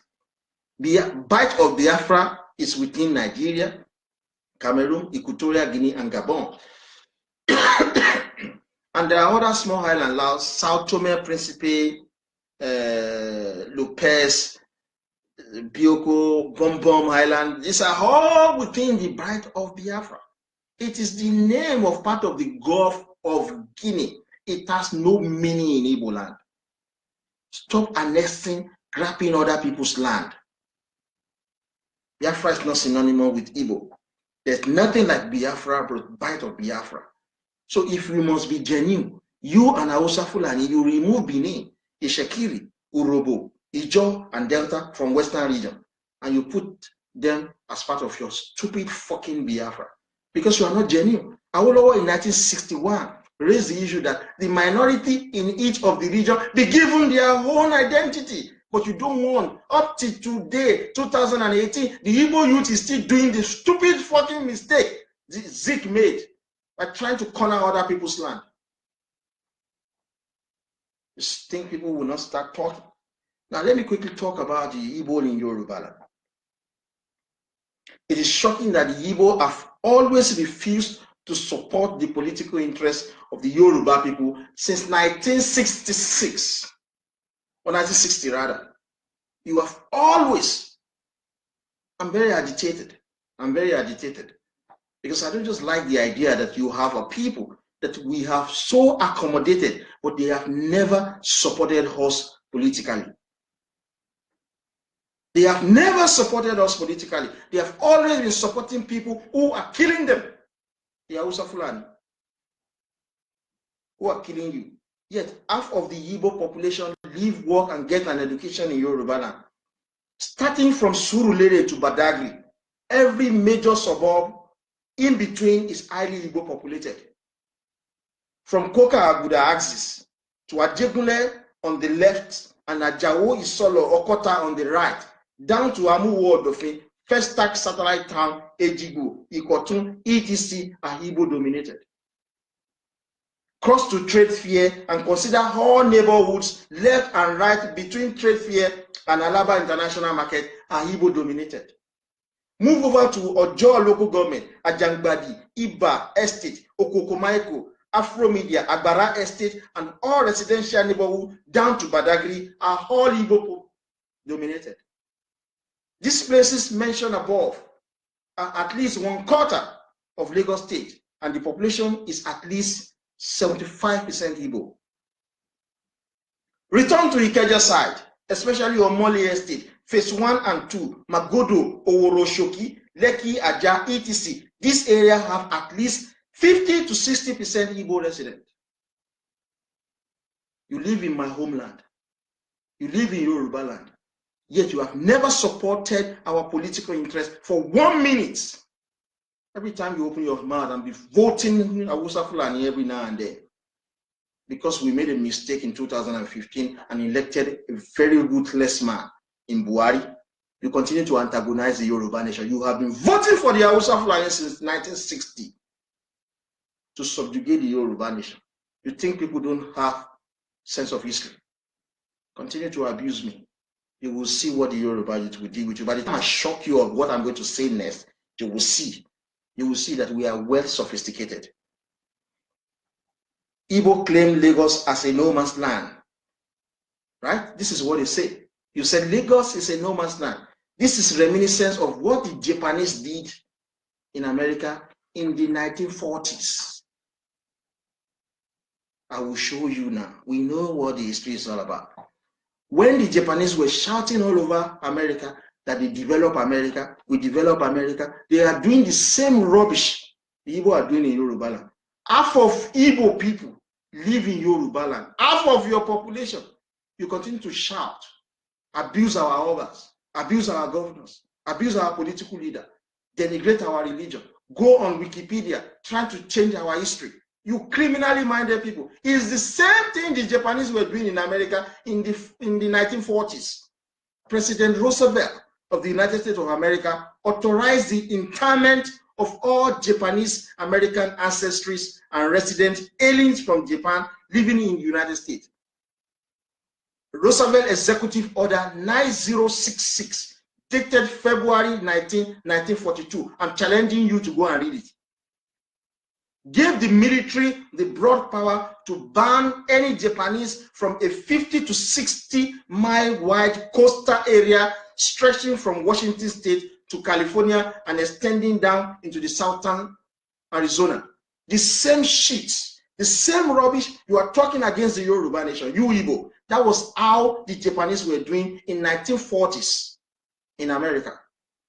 President Roosevelt gave an executive order 9066. He asked the American military police to round up all the Japanese. They were taken into concentration camp. Majority of them were shot dead. You live in Yorubaland, you continue to disparage our way of life. You continue to abuse our obas. You continue to abuse our governors. We provided 70%. The areas I have mentioned are all Igbos. We have never killed you for once. You murdered our leaders. Akintola, we did not kill you. But the Hausa Fulani, you murdered their leader. They killed you. They exterminated all of you. The same thing the Japanese were doing. Go and read history. Try and read it. February 1942. That was when President Roosevelt gave the executive order for all Japanese in America to be rounded up and sent into concentration camp. Majority of them were killed. That is America. It is not Afghanistan or any backward country, one of the civilized countries of the world.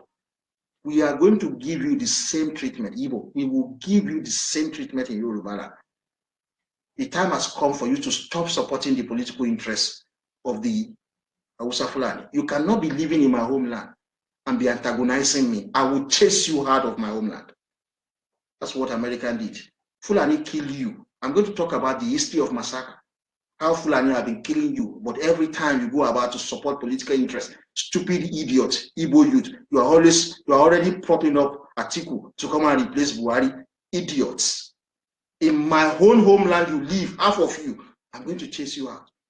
Let me tell you something to you. Let me say this to the Yoruba youth. In 2012, in 2012, over 2 million people applied for visa to come into the United Kingdom as visitor, student, tourists, and everything. 2 million people. You know how many people were granted the visa? Only 120,000. The British government made 1 billion profit from visa. Are you aware that every year over 5 million Igbo move into Yorubaland? If we tax you, if we charge you visa fee, that will be running into trillions of naira. That is what we are going to do to you. You understand? My generation is very different. We have been tortured. We have been born into degradation. We have no qualitative education anymore. We have no job anymore. We can't get married anymore. We don't have any accommodation. Yet, we now realize that the wealth of Nigeria belongs to us. We will be ruthless. Because we are going to do this to safeguard the interest and welfare of our children and children yet unborn, as well as our grandchildren. So you continue to abuse us. The same treatment America gave to Japanese in 1942, we are going to give you that same treatment. We will round you up and put you in concentration camp. Over 200,000 Japanese residents, including all naturalized Japan citizens, were arrested, and more than 90% of them were imprisoned. These individuals suffered grievous violations of their civil liberties and more sweeping, uprooting entire community and targeting citizens as well as resident aliens to protect and safeguard the interests and welfare of other Americans. That's what the Japanese came. They were making mouth. America was so upset, they went and dropped atomic bomb on them. It's the same shit you are doing. You know, Oba of Lagos said, we are going to chase you into the ocean, Atlantic Ocean. We will do that for you. You cannot live in my home country. You cannot be benefiting from my home country. And every time we're talking about politics, stupid you, Igbo, you will go and be supporting Fulani. You didn't vote for Abiola. He will chase you out of our homeland. Hari. Let me say something to you, the Igbo. Personally, what I want, if I become the leader of the Yoruba nation, believe you me, the Yoruba in Benin Republic, the Yoruba in Togo will come to Yorubaland visa-free.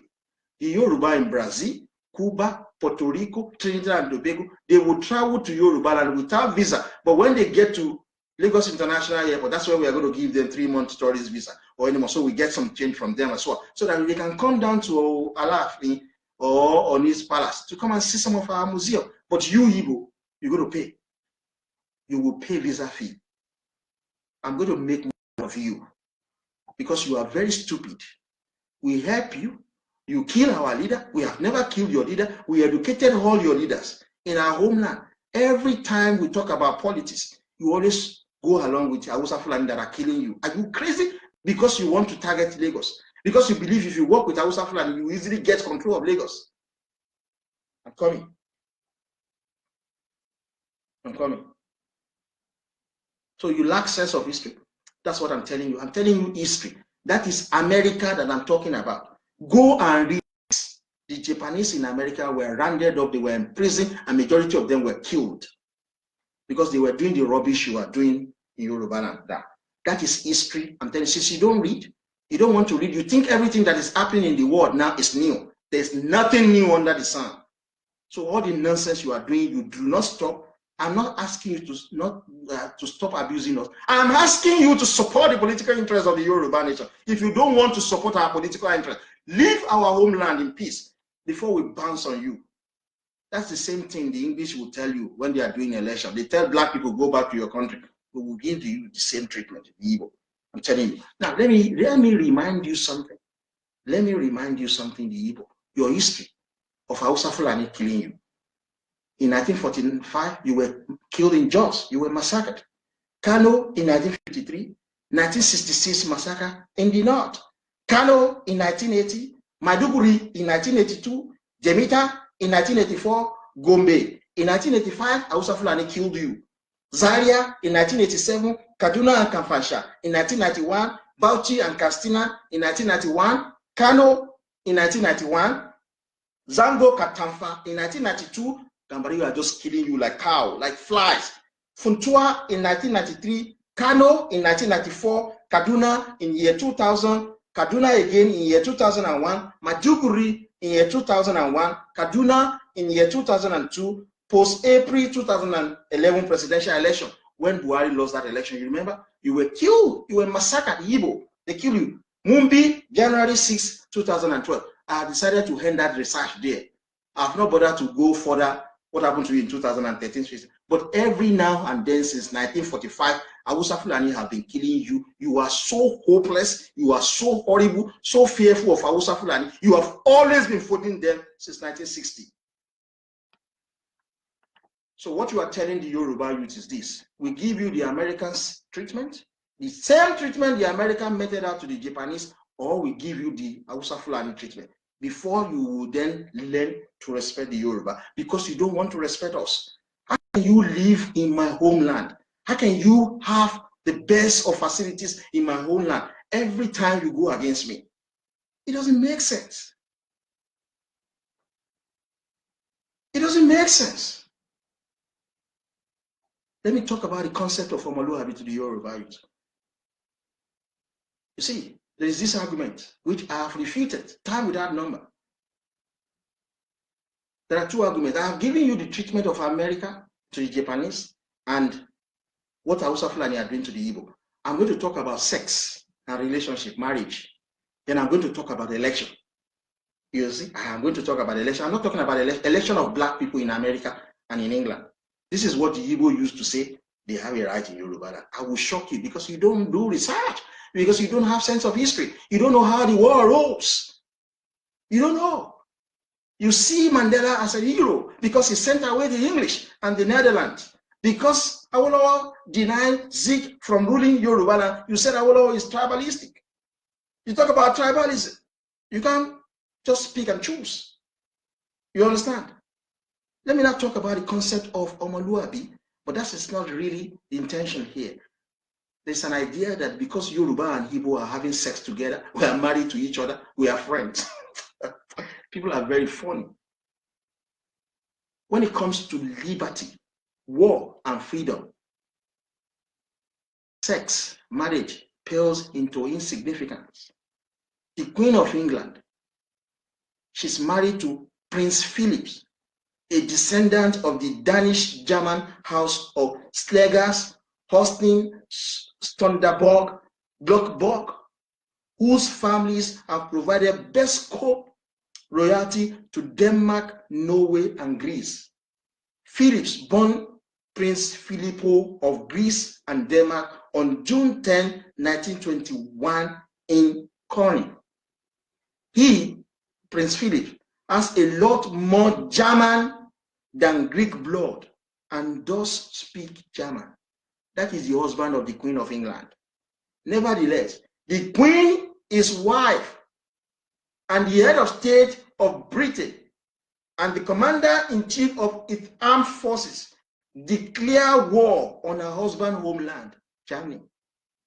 You are telling me because Igbo and Yoruba are having sex together, because Igbo and Yoruba are married together. So when it comes to war, when it comes to liberty, when it comes to freedom, that means something. It means nothing. Understand? The Queen married to a German declare war on her husband's homeland. Millions of lives were lost. Igbo, if you do not respect Yoruba, you will pay for the consequences of your action. My generation is different, and we will shock everyone. We will beat your widest imagination. Let me tell you this. In the beginning of my speech tonight, I spoke about the 16-year war of the Yoruba nation. Ibadan was we were fighting. Ibadan people was fighting with Egba and Ijebu. Ibadan was fighting with Ijesha and Ekiti. Ibadan people was fighting with Ilorin. Yoruba, we were killing ourselves. If it was fighting with Modakeke, we are blood brothers and sisters. We fought and killed ourselves. So if you think because Yoruba are married to the Igbo, we are one, you must be out of your sense. If Yoruba, our home blood, we can fight and kill each other for 16 years, how much more you Igbo? People were accommodated. people we educated, people we gave their language.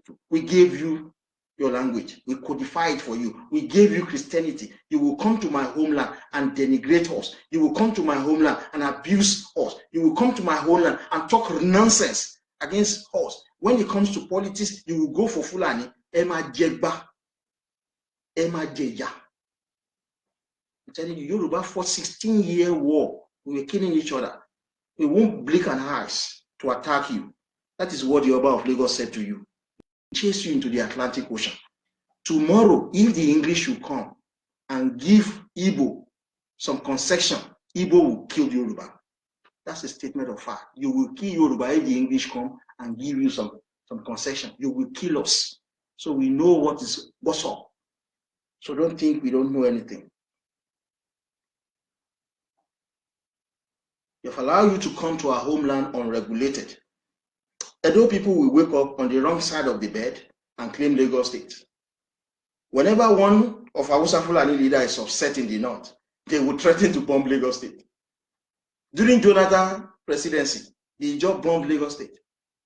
Atlakov jet. He just bombed them. So everybody is just looking at Yoruba as idiot. They're just looking at Yoruba youth as gullible. They're just looking at Yoruba youth as useless. Some Yoruba will say Omoluabi doesn't fight just because we have called for organized violence with the use of chemical and biological weapons. And Omoluabi is not a slave. Definitely not an idiot. It does everything humanly possible to protect and safeguard the interests and welfare of his people first and foremost. Bishop Samuel Ajayi Crowther did that. His grandson, Olayinka Abat-Macaulay, did the same thing. Awolowo protected the interests of the Yoruba. That is what my generation is now doing.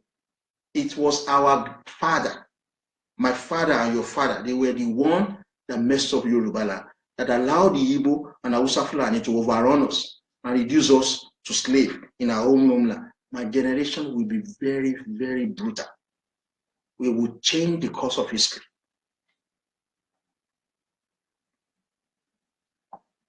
Yoruba APC, very stupid people.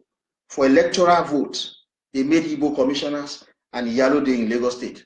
At the last election, the Yoruba PDP begged the Igbo to accept the deputy governorship position in Lagos, Yorubaland. Now let me now talk about the election.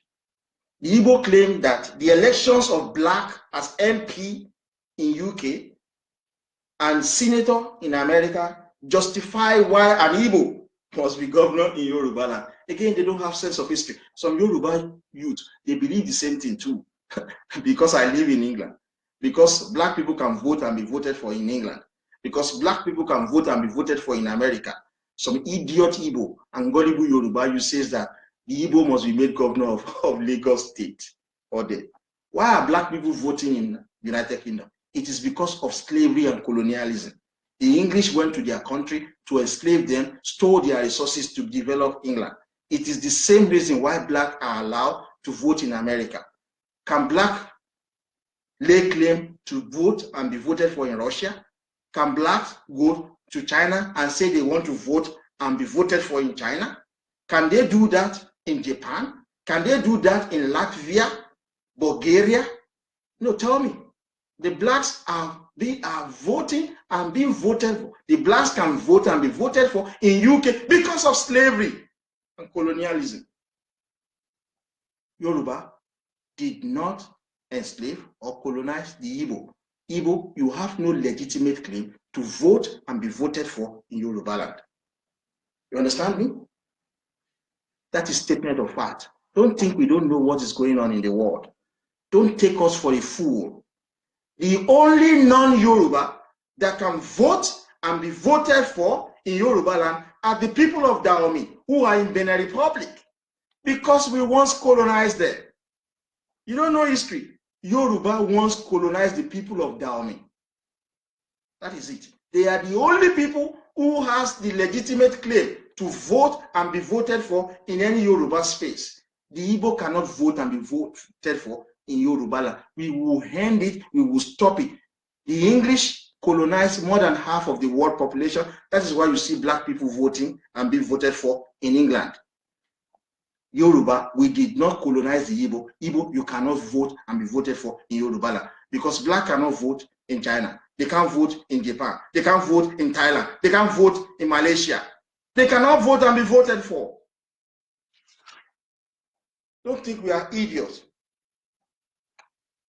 We did not colonize the Igbo. We instead gave you Christianity. We codified your language. We gave you your language. You have not shown any appreciation for what we have done for you. Hausa Fulani have always been killing you. You supported them. So Igbo, I'm giving you, this is new information. One, what you are doing in Yorubaland, in spite of the help we have given to you, in spite of the fact that we have never killed you, not one. Exact thing the Japanese did in America, that's what you are doing in Yorubaland. We are going to give you the same treatment the Japanese gave to the American gave to the Japanese. Secondly, you said because we are having sex together, because we are married together, then we are friends. No. The Queen of England declared war on her husband's homeland.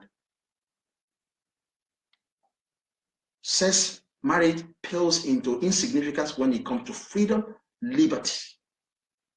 You understand? The second thing he said, because you have blacks who can vote and be voted for in England, then Igbo will become governor in Yorubaland. You must be crazy. Black people are voting and being voted for in England because the English people once colonized them in their country. We did not colonize you, Igbo. We instead gave you your language and gave you Christianity. We didn't colonize you. We did not rule over you. The only people that we rule over as Yoruba people are the Dahomey people. We colonized them. We enslaved them. They are the only people who have legitimate play to vote and be voted for in Yorubaland, not you, Igbo. And I keep telling you, the Igbo, you keep saying, oh, if the Igbo should leave Yorubaland, Yorubaland will be bad. I want Yoruba in Benin Republic to come and do business, to come and live in Yorubaland because they are Yoruba like me. I want Yoruba in Togo. I want Yoruba in Brazil, Cuba, Puerto Rico. We're going to bring them here.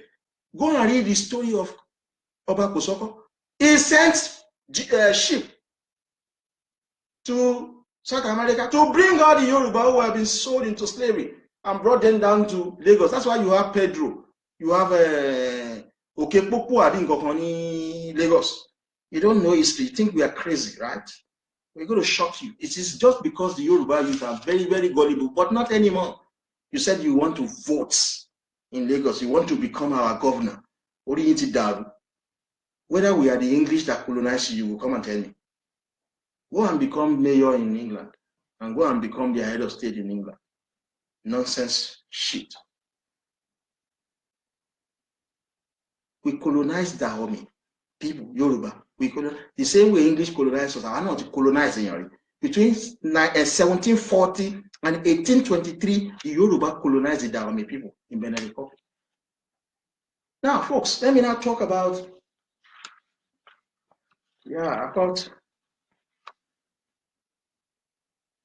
I got quite considerable of them. People are still watching me, so thanks for support. It's a tough topic because the Igbo are becoming nuisance in Yorubaland. They are becoming nuisance. We don't kill them. We take care of them. We don't fight them. Every time they continue to support the political interests of the Hausa Fulani. I'm fed up. I'm fed up. There are three basic fundamental reasons why Igbo, not only Igbo, everybody comes to Yorubaland.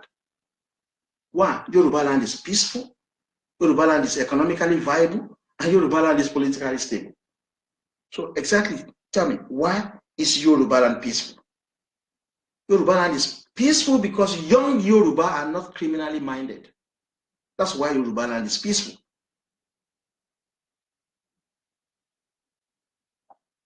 You understand? Do you understand? Yorubaland is peaceful because young Yoruba are not criminally minded.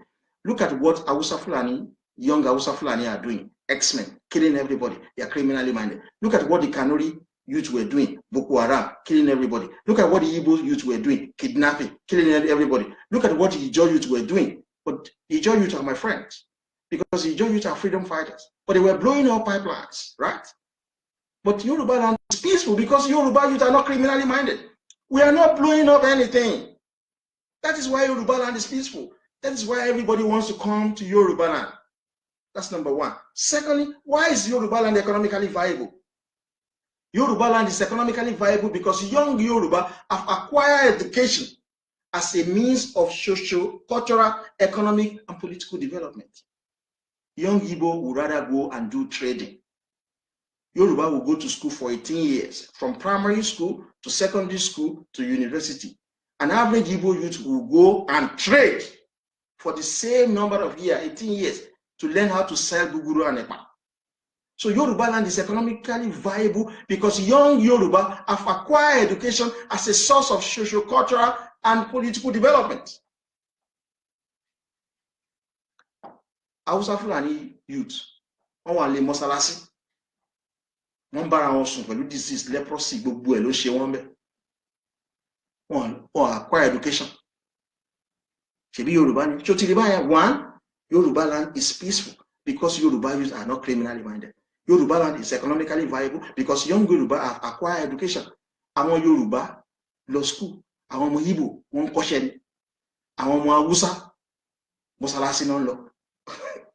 The third reason why people are coming to Yorubaland is Yorubaland is politically stable. Why is Yorubaland politically stable? Because young Yoruba have embraced the culture of diverse religious and political ideologies. When we started, particularly me and my group, in 2008, I was writing like a gentleman, telling Yoruba youth why we need to go back to regional system of government. They were abusing me. They call me a jobless madman. Everybody wants to listen to me today. It's been on for years. You understand? I respect other people's opinion. In Yorubaland, before the incursion of Christianity and Islam, ara wọn tó ń ṣọ Bàtálá, ara wọn tó ń bọ Ògún, ara wọn tó ń ṣọ̀ṣun, ara wọn tó ń ṣe, we don't even proselytize. There is diversity of religion. Then because of that diversity, we allow the Christians and the Muslims to come in and add value to our life. That is why we are politically stable, because we respect diverse ideology. Hausa Fulani don't have that. PDP number lo ento baba PDP ṣe wọ́n pa ni. Action group nígbà táwọn action group lọ ṣe campaign wọ́n jó mọ́tò wọn jó wọ́n pa àwọn action group member because wọ́n embrace diverse religious and political ideology. So yeah, these are the three reasons why people come to our homeland. So Yoruba youth, because you have not been criminally minded, like the Hausa Fulani youth who are killing people all over the place, call themselves Fulani X-Men, like the Boko Haram Kanuri youth who are killing everybody. You are not criminally minded. Like the Igbo youth who are involved in organized crime, kidnapping in the East. You are not criminally minded. Bombing pipelines, because the Ijaw youth who are bombing pipelines are not criminally minded per se, but they are doing it for legitimate reasons because it's their resources and they are being taken control by the Hausa Fulani. But we have not started. So you, as a Yoruba youth, you allowed Yoruba land to be peaceful because you are not criminally minded. You allow Yoruba land to be economically viable because you have acquired education as a means of social, cultural, economic development. Yoruba land is politically stable because you, as a Yoruba youth, you have embraced diverse religious and political ideologies. In my family, I'm the only one that doesn't go to church.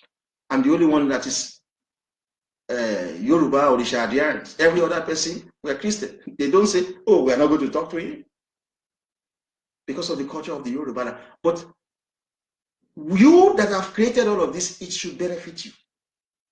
But there is no single benefit according to the young Yoruba for good behavior. You've been good. You are not politically, you are not criminally minded. You have acquired education, you've gone to the school. You have embraced diverse political ideology and religious view. So you should benefit from being good boys and girls. You agree with me? But it is not longer, it's not like that. The Yoruba have no priority in Yoruba land when it comes to job opportunity. You have been good, yet you have no priority. In Yoruba land, Igbo, Hausa will have the same priority as you. Go to the Lagos International Airport. Hausa Fulani are there in Yoruba land. Job that should be given to Yoruba youth. Go to the custom. All the 11 custom commands in Yoruba land are manned by Hausa Fulani people. Jobs that should be provided to Yoruba youth for being good. with your good behavior. Go to the wharf. Yoruba youth don't have jobs. Go to the banks all across Yoruba land. The same equal access Igbo has, that's the same access the Yoruba has in Yoruba land. But you are being good, but you are not getting anything for being good behavior. For example, in Yoruba land, 60 to 70% of the staff of Diamond Bank, Oceanic Bank, and Fidelity Bank in Yoruba land are Igbo. Yoruba, you've been good, but what is your gain from being good? You have no preferential treatment or priority on housing in Yoruba city like Lagos. Look, in London, Yoruba people live mostly in poorest places like Hackney, Newham, Barking and Dagenham, Enfield, Greenwich. Poor people, that is where Yoruba people live. The English live in all the best place area in London. Battersea, Elscott, Chelsea, South Kensington, Hampstead, Paddington, King Cross. That is where the English people live. These people are smart. The deprived area of London, that's where you find Yoruba. Go to Peckham. That's why you find Yoruba people there. In Lagos, places like Victoria Island, Ikoyi, Lekki, Ikeja, Surulere, and all other developed area of Lagos have been taken over by the Igbo. In London, Yoruba people live in poorest area of London. The English people live in the most developed area of London.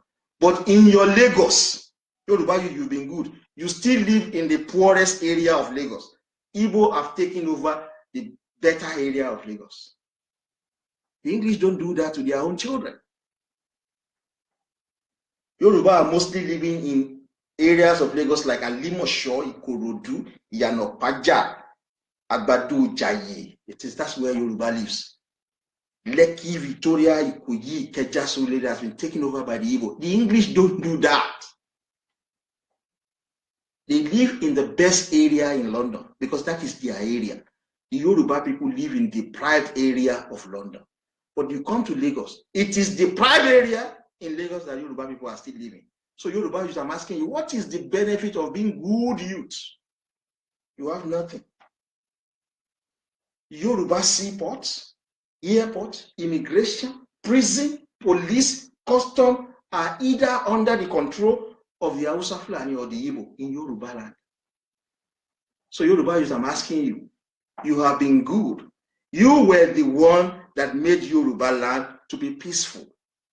The Yoruba youth, you were the one that made Yoruba land to be economically viable because you have acquired education. Hausa Fulani youth, they don't go to school, they are alimanjiri. Igbo youth are involved in trading. They spend 18 years to learn how to sell rice and dodo. When Yoruba youth spend 18 years to become lawyers, doctors, engineers. You are the one that have made Yoruba land peaceful because Yoruba land is politically stable because you have embraced the culture of diverse religious and political views. In the north, if you are not APC, they kill you. You know, PDP belonged to it's a northern party. It was party that they brought Obasanjo out. In 1999, if you are not PDP in the north, they kill you. But you have made Yoruba land peaceful, Yoruba youth. But you benefit nothing. Nothing. The Hausa, Fulani, and Kanuri youth are members of Boko Haram. They have blown up the entire northeast. They want to rebuild and reconstruct the northeast. They are going to use the taxes generated in Yoruba land to build it. But when Senator Oluremi Tinubu presented a motion for Lagos State to have at least just a single percentage of its VAT so that they can use it to fund Lagos, Hausa Fulani voted against it. But the Hausa Fulani Kanuri youth, they have blew up everywhere in the north. But they are going to use Yoruba money to rebuild it. So Yoruba, I'm telling you, you have been good for nothing. This is the time for you to change style. Make everywhere ungovernable. Make Yoruba land unpeaceful. Let us bring down the show. We are the economic backbone. To bring back our land, to make Yoruba land great, We have to take over our port. We have to take over our waterways. We have to take charge of everything in Yorubaland. Your police, Hausa Fulani. Your custom in Yorubaland, Hausa Fulani. Your port, Hausa Fulani. Your airport, Hausa Fulani. Your seaport. You have been good for nothing. The English don't do that. You are disadvantaged in employment, everything. It doesn't pay the young Yoruba to be peaceful anymore. The young Yoruba make Yorubaland peaceful, and as such, they must have priority over employment, housing, and control of the economy and politics in Yorubaland. It is an insult to the young Yoruba to have the same leverage and opportunity with immigrants in Yorubaland. I don't have the same leverage here. I'm an immigrant. When I was young and working in Yorubaland, at the age of 27, I was already a deputy manager in an investment bank. I've never attained that position since I've been in England.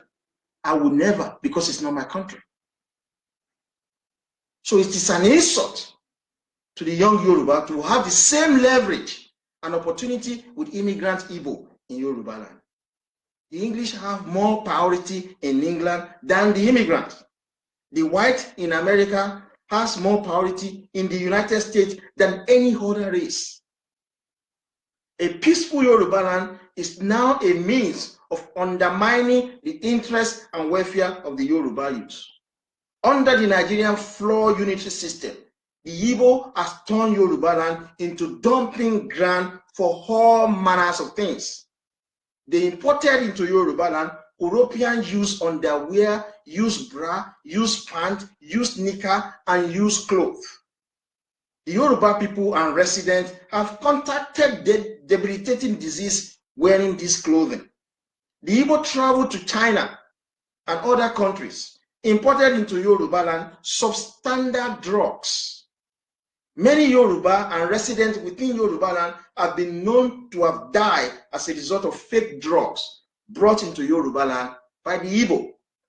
Igbo also imported used spare parts into Yorubaland and are known to have damaged many vehicles in Yorubaland. There is no commensurate benefit of Igbo presence in Yorubaland with what they have benefited from Yorubaland. They have no manufacturing industry producing drugs or clothing material or spare parts. They have helped turn Yorubaland into a service economy as against the manufacturing economy we have had in the 60s. The Yoruba have no substantial political power under the floor unitary system to control its space, wealth, or human and natural resources. We don't.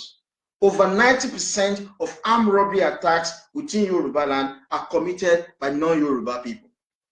98% of extrajudicial killing committed in Yorubaland are carried out by non-Yoruba police officers.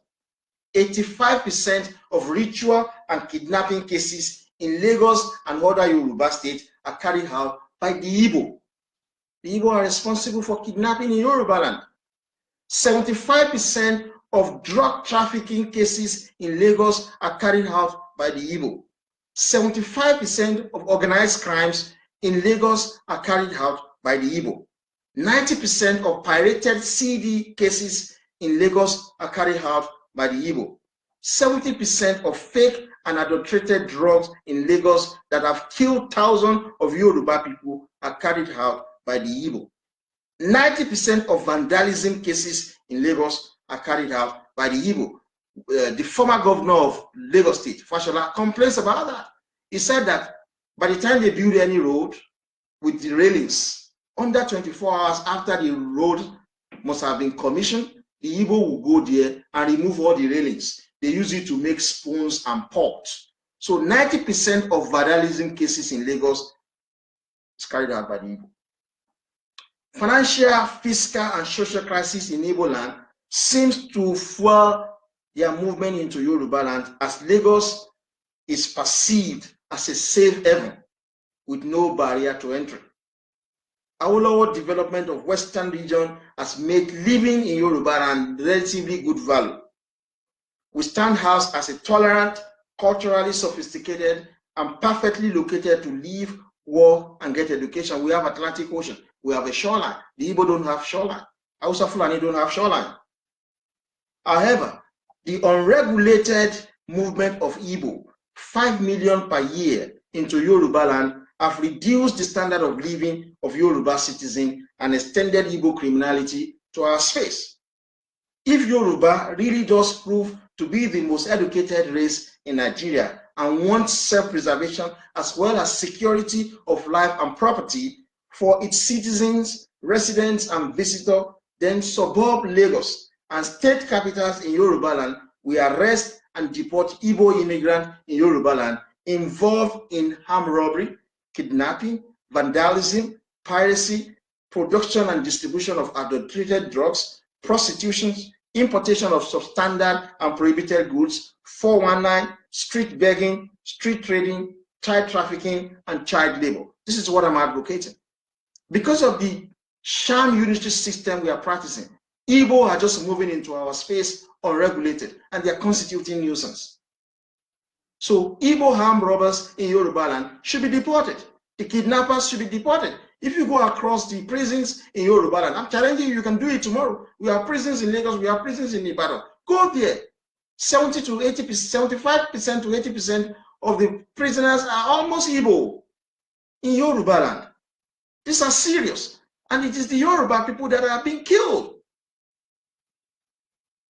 So long as Nigeria remains a mere geographical location, policy decisions in Yorubaland should be about safeguarding the welfare and interests of the Yoruba people first and foremost. If Yorubaland is underdeveloped, Igbo will not move en masse there. With everything they benefited from Yorubaland, yet they have continued to support the Hausa Fulani political interest. I would like to talk about the Igbo claim that they have developed Lagos. Let us get this part right. Igbo did not develop Lagos. Rather, it is Lagos that shaped and made Igbo what they are today. You did not develop Lagos. Without Igbo in Lagos, Lagos will remain Lagos. And without Lagos, most Igbo may likely be nothing. So that's why I said to the Igbo, I would rather have the Yoruba in Benin Republic, the Yoruba in Togo, the Yoruba in Brazil, Cuba, Puerto Rico come to Lagos than have Igbo there. Believe me, that is my star. That is my intent and purpose. You cannot live in our homeland and continue to antagonize us every now and then. I'm not going to accept it anymore. The young Yoruba will not accept it anymore. Reason for my assertion is that most giant and top companies that attract millions of people across the country and the world at large to Lagos are not owned by the Igbo. So how have Igbo shaped and developed Lagos?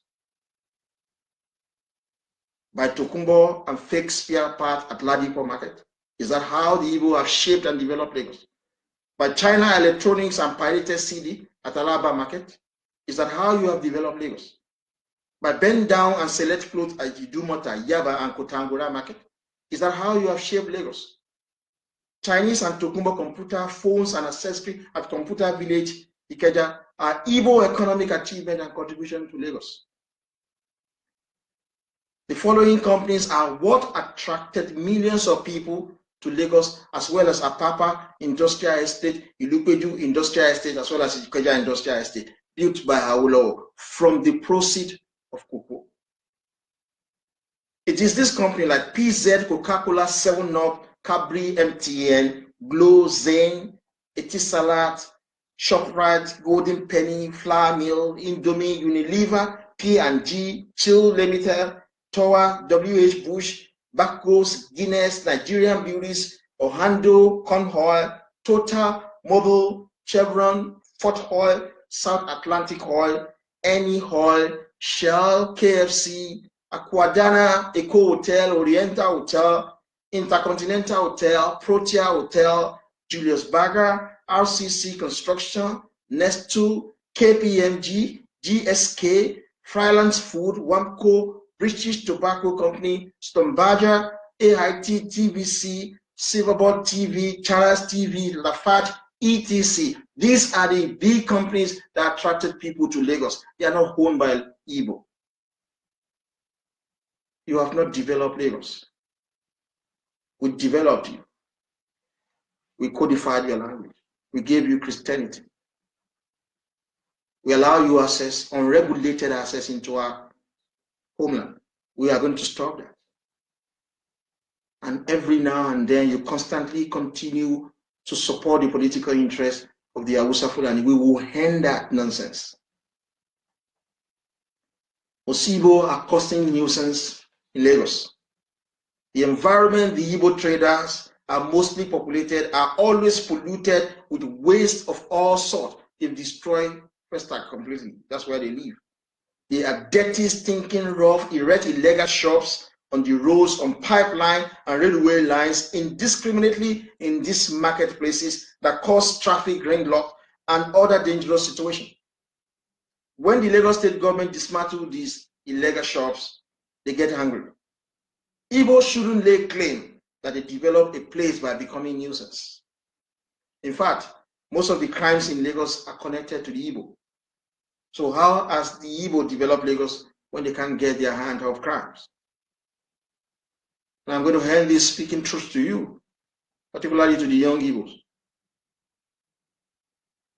The truth is that Igbo should be grateful that the Yoruba accommodated them in Lagos peacefully and make them feel at home. They shouldn't take the meekness and kindness of the Yoruba for granted. The Igbo did not make Lagos, but it is actually Lagos that made the Igbo. The Igbo have reiterated their position with the Yoruba for untinted time that they will not and cannot and can never be our friend.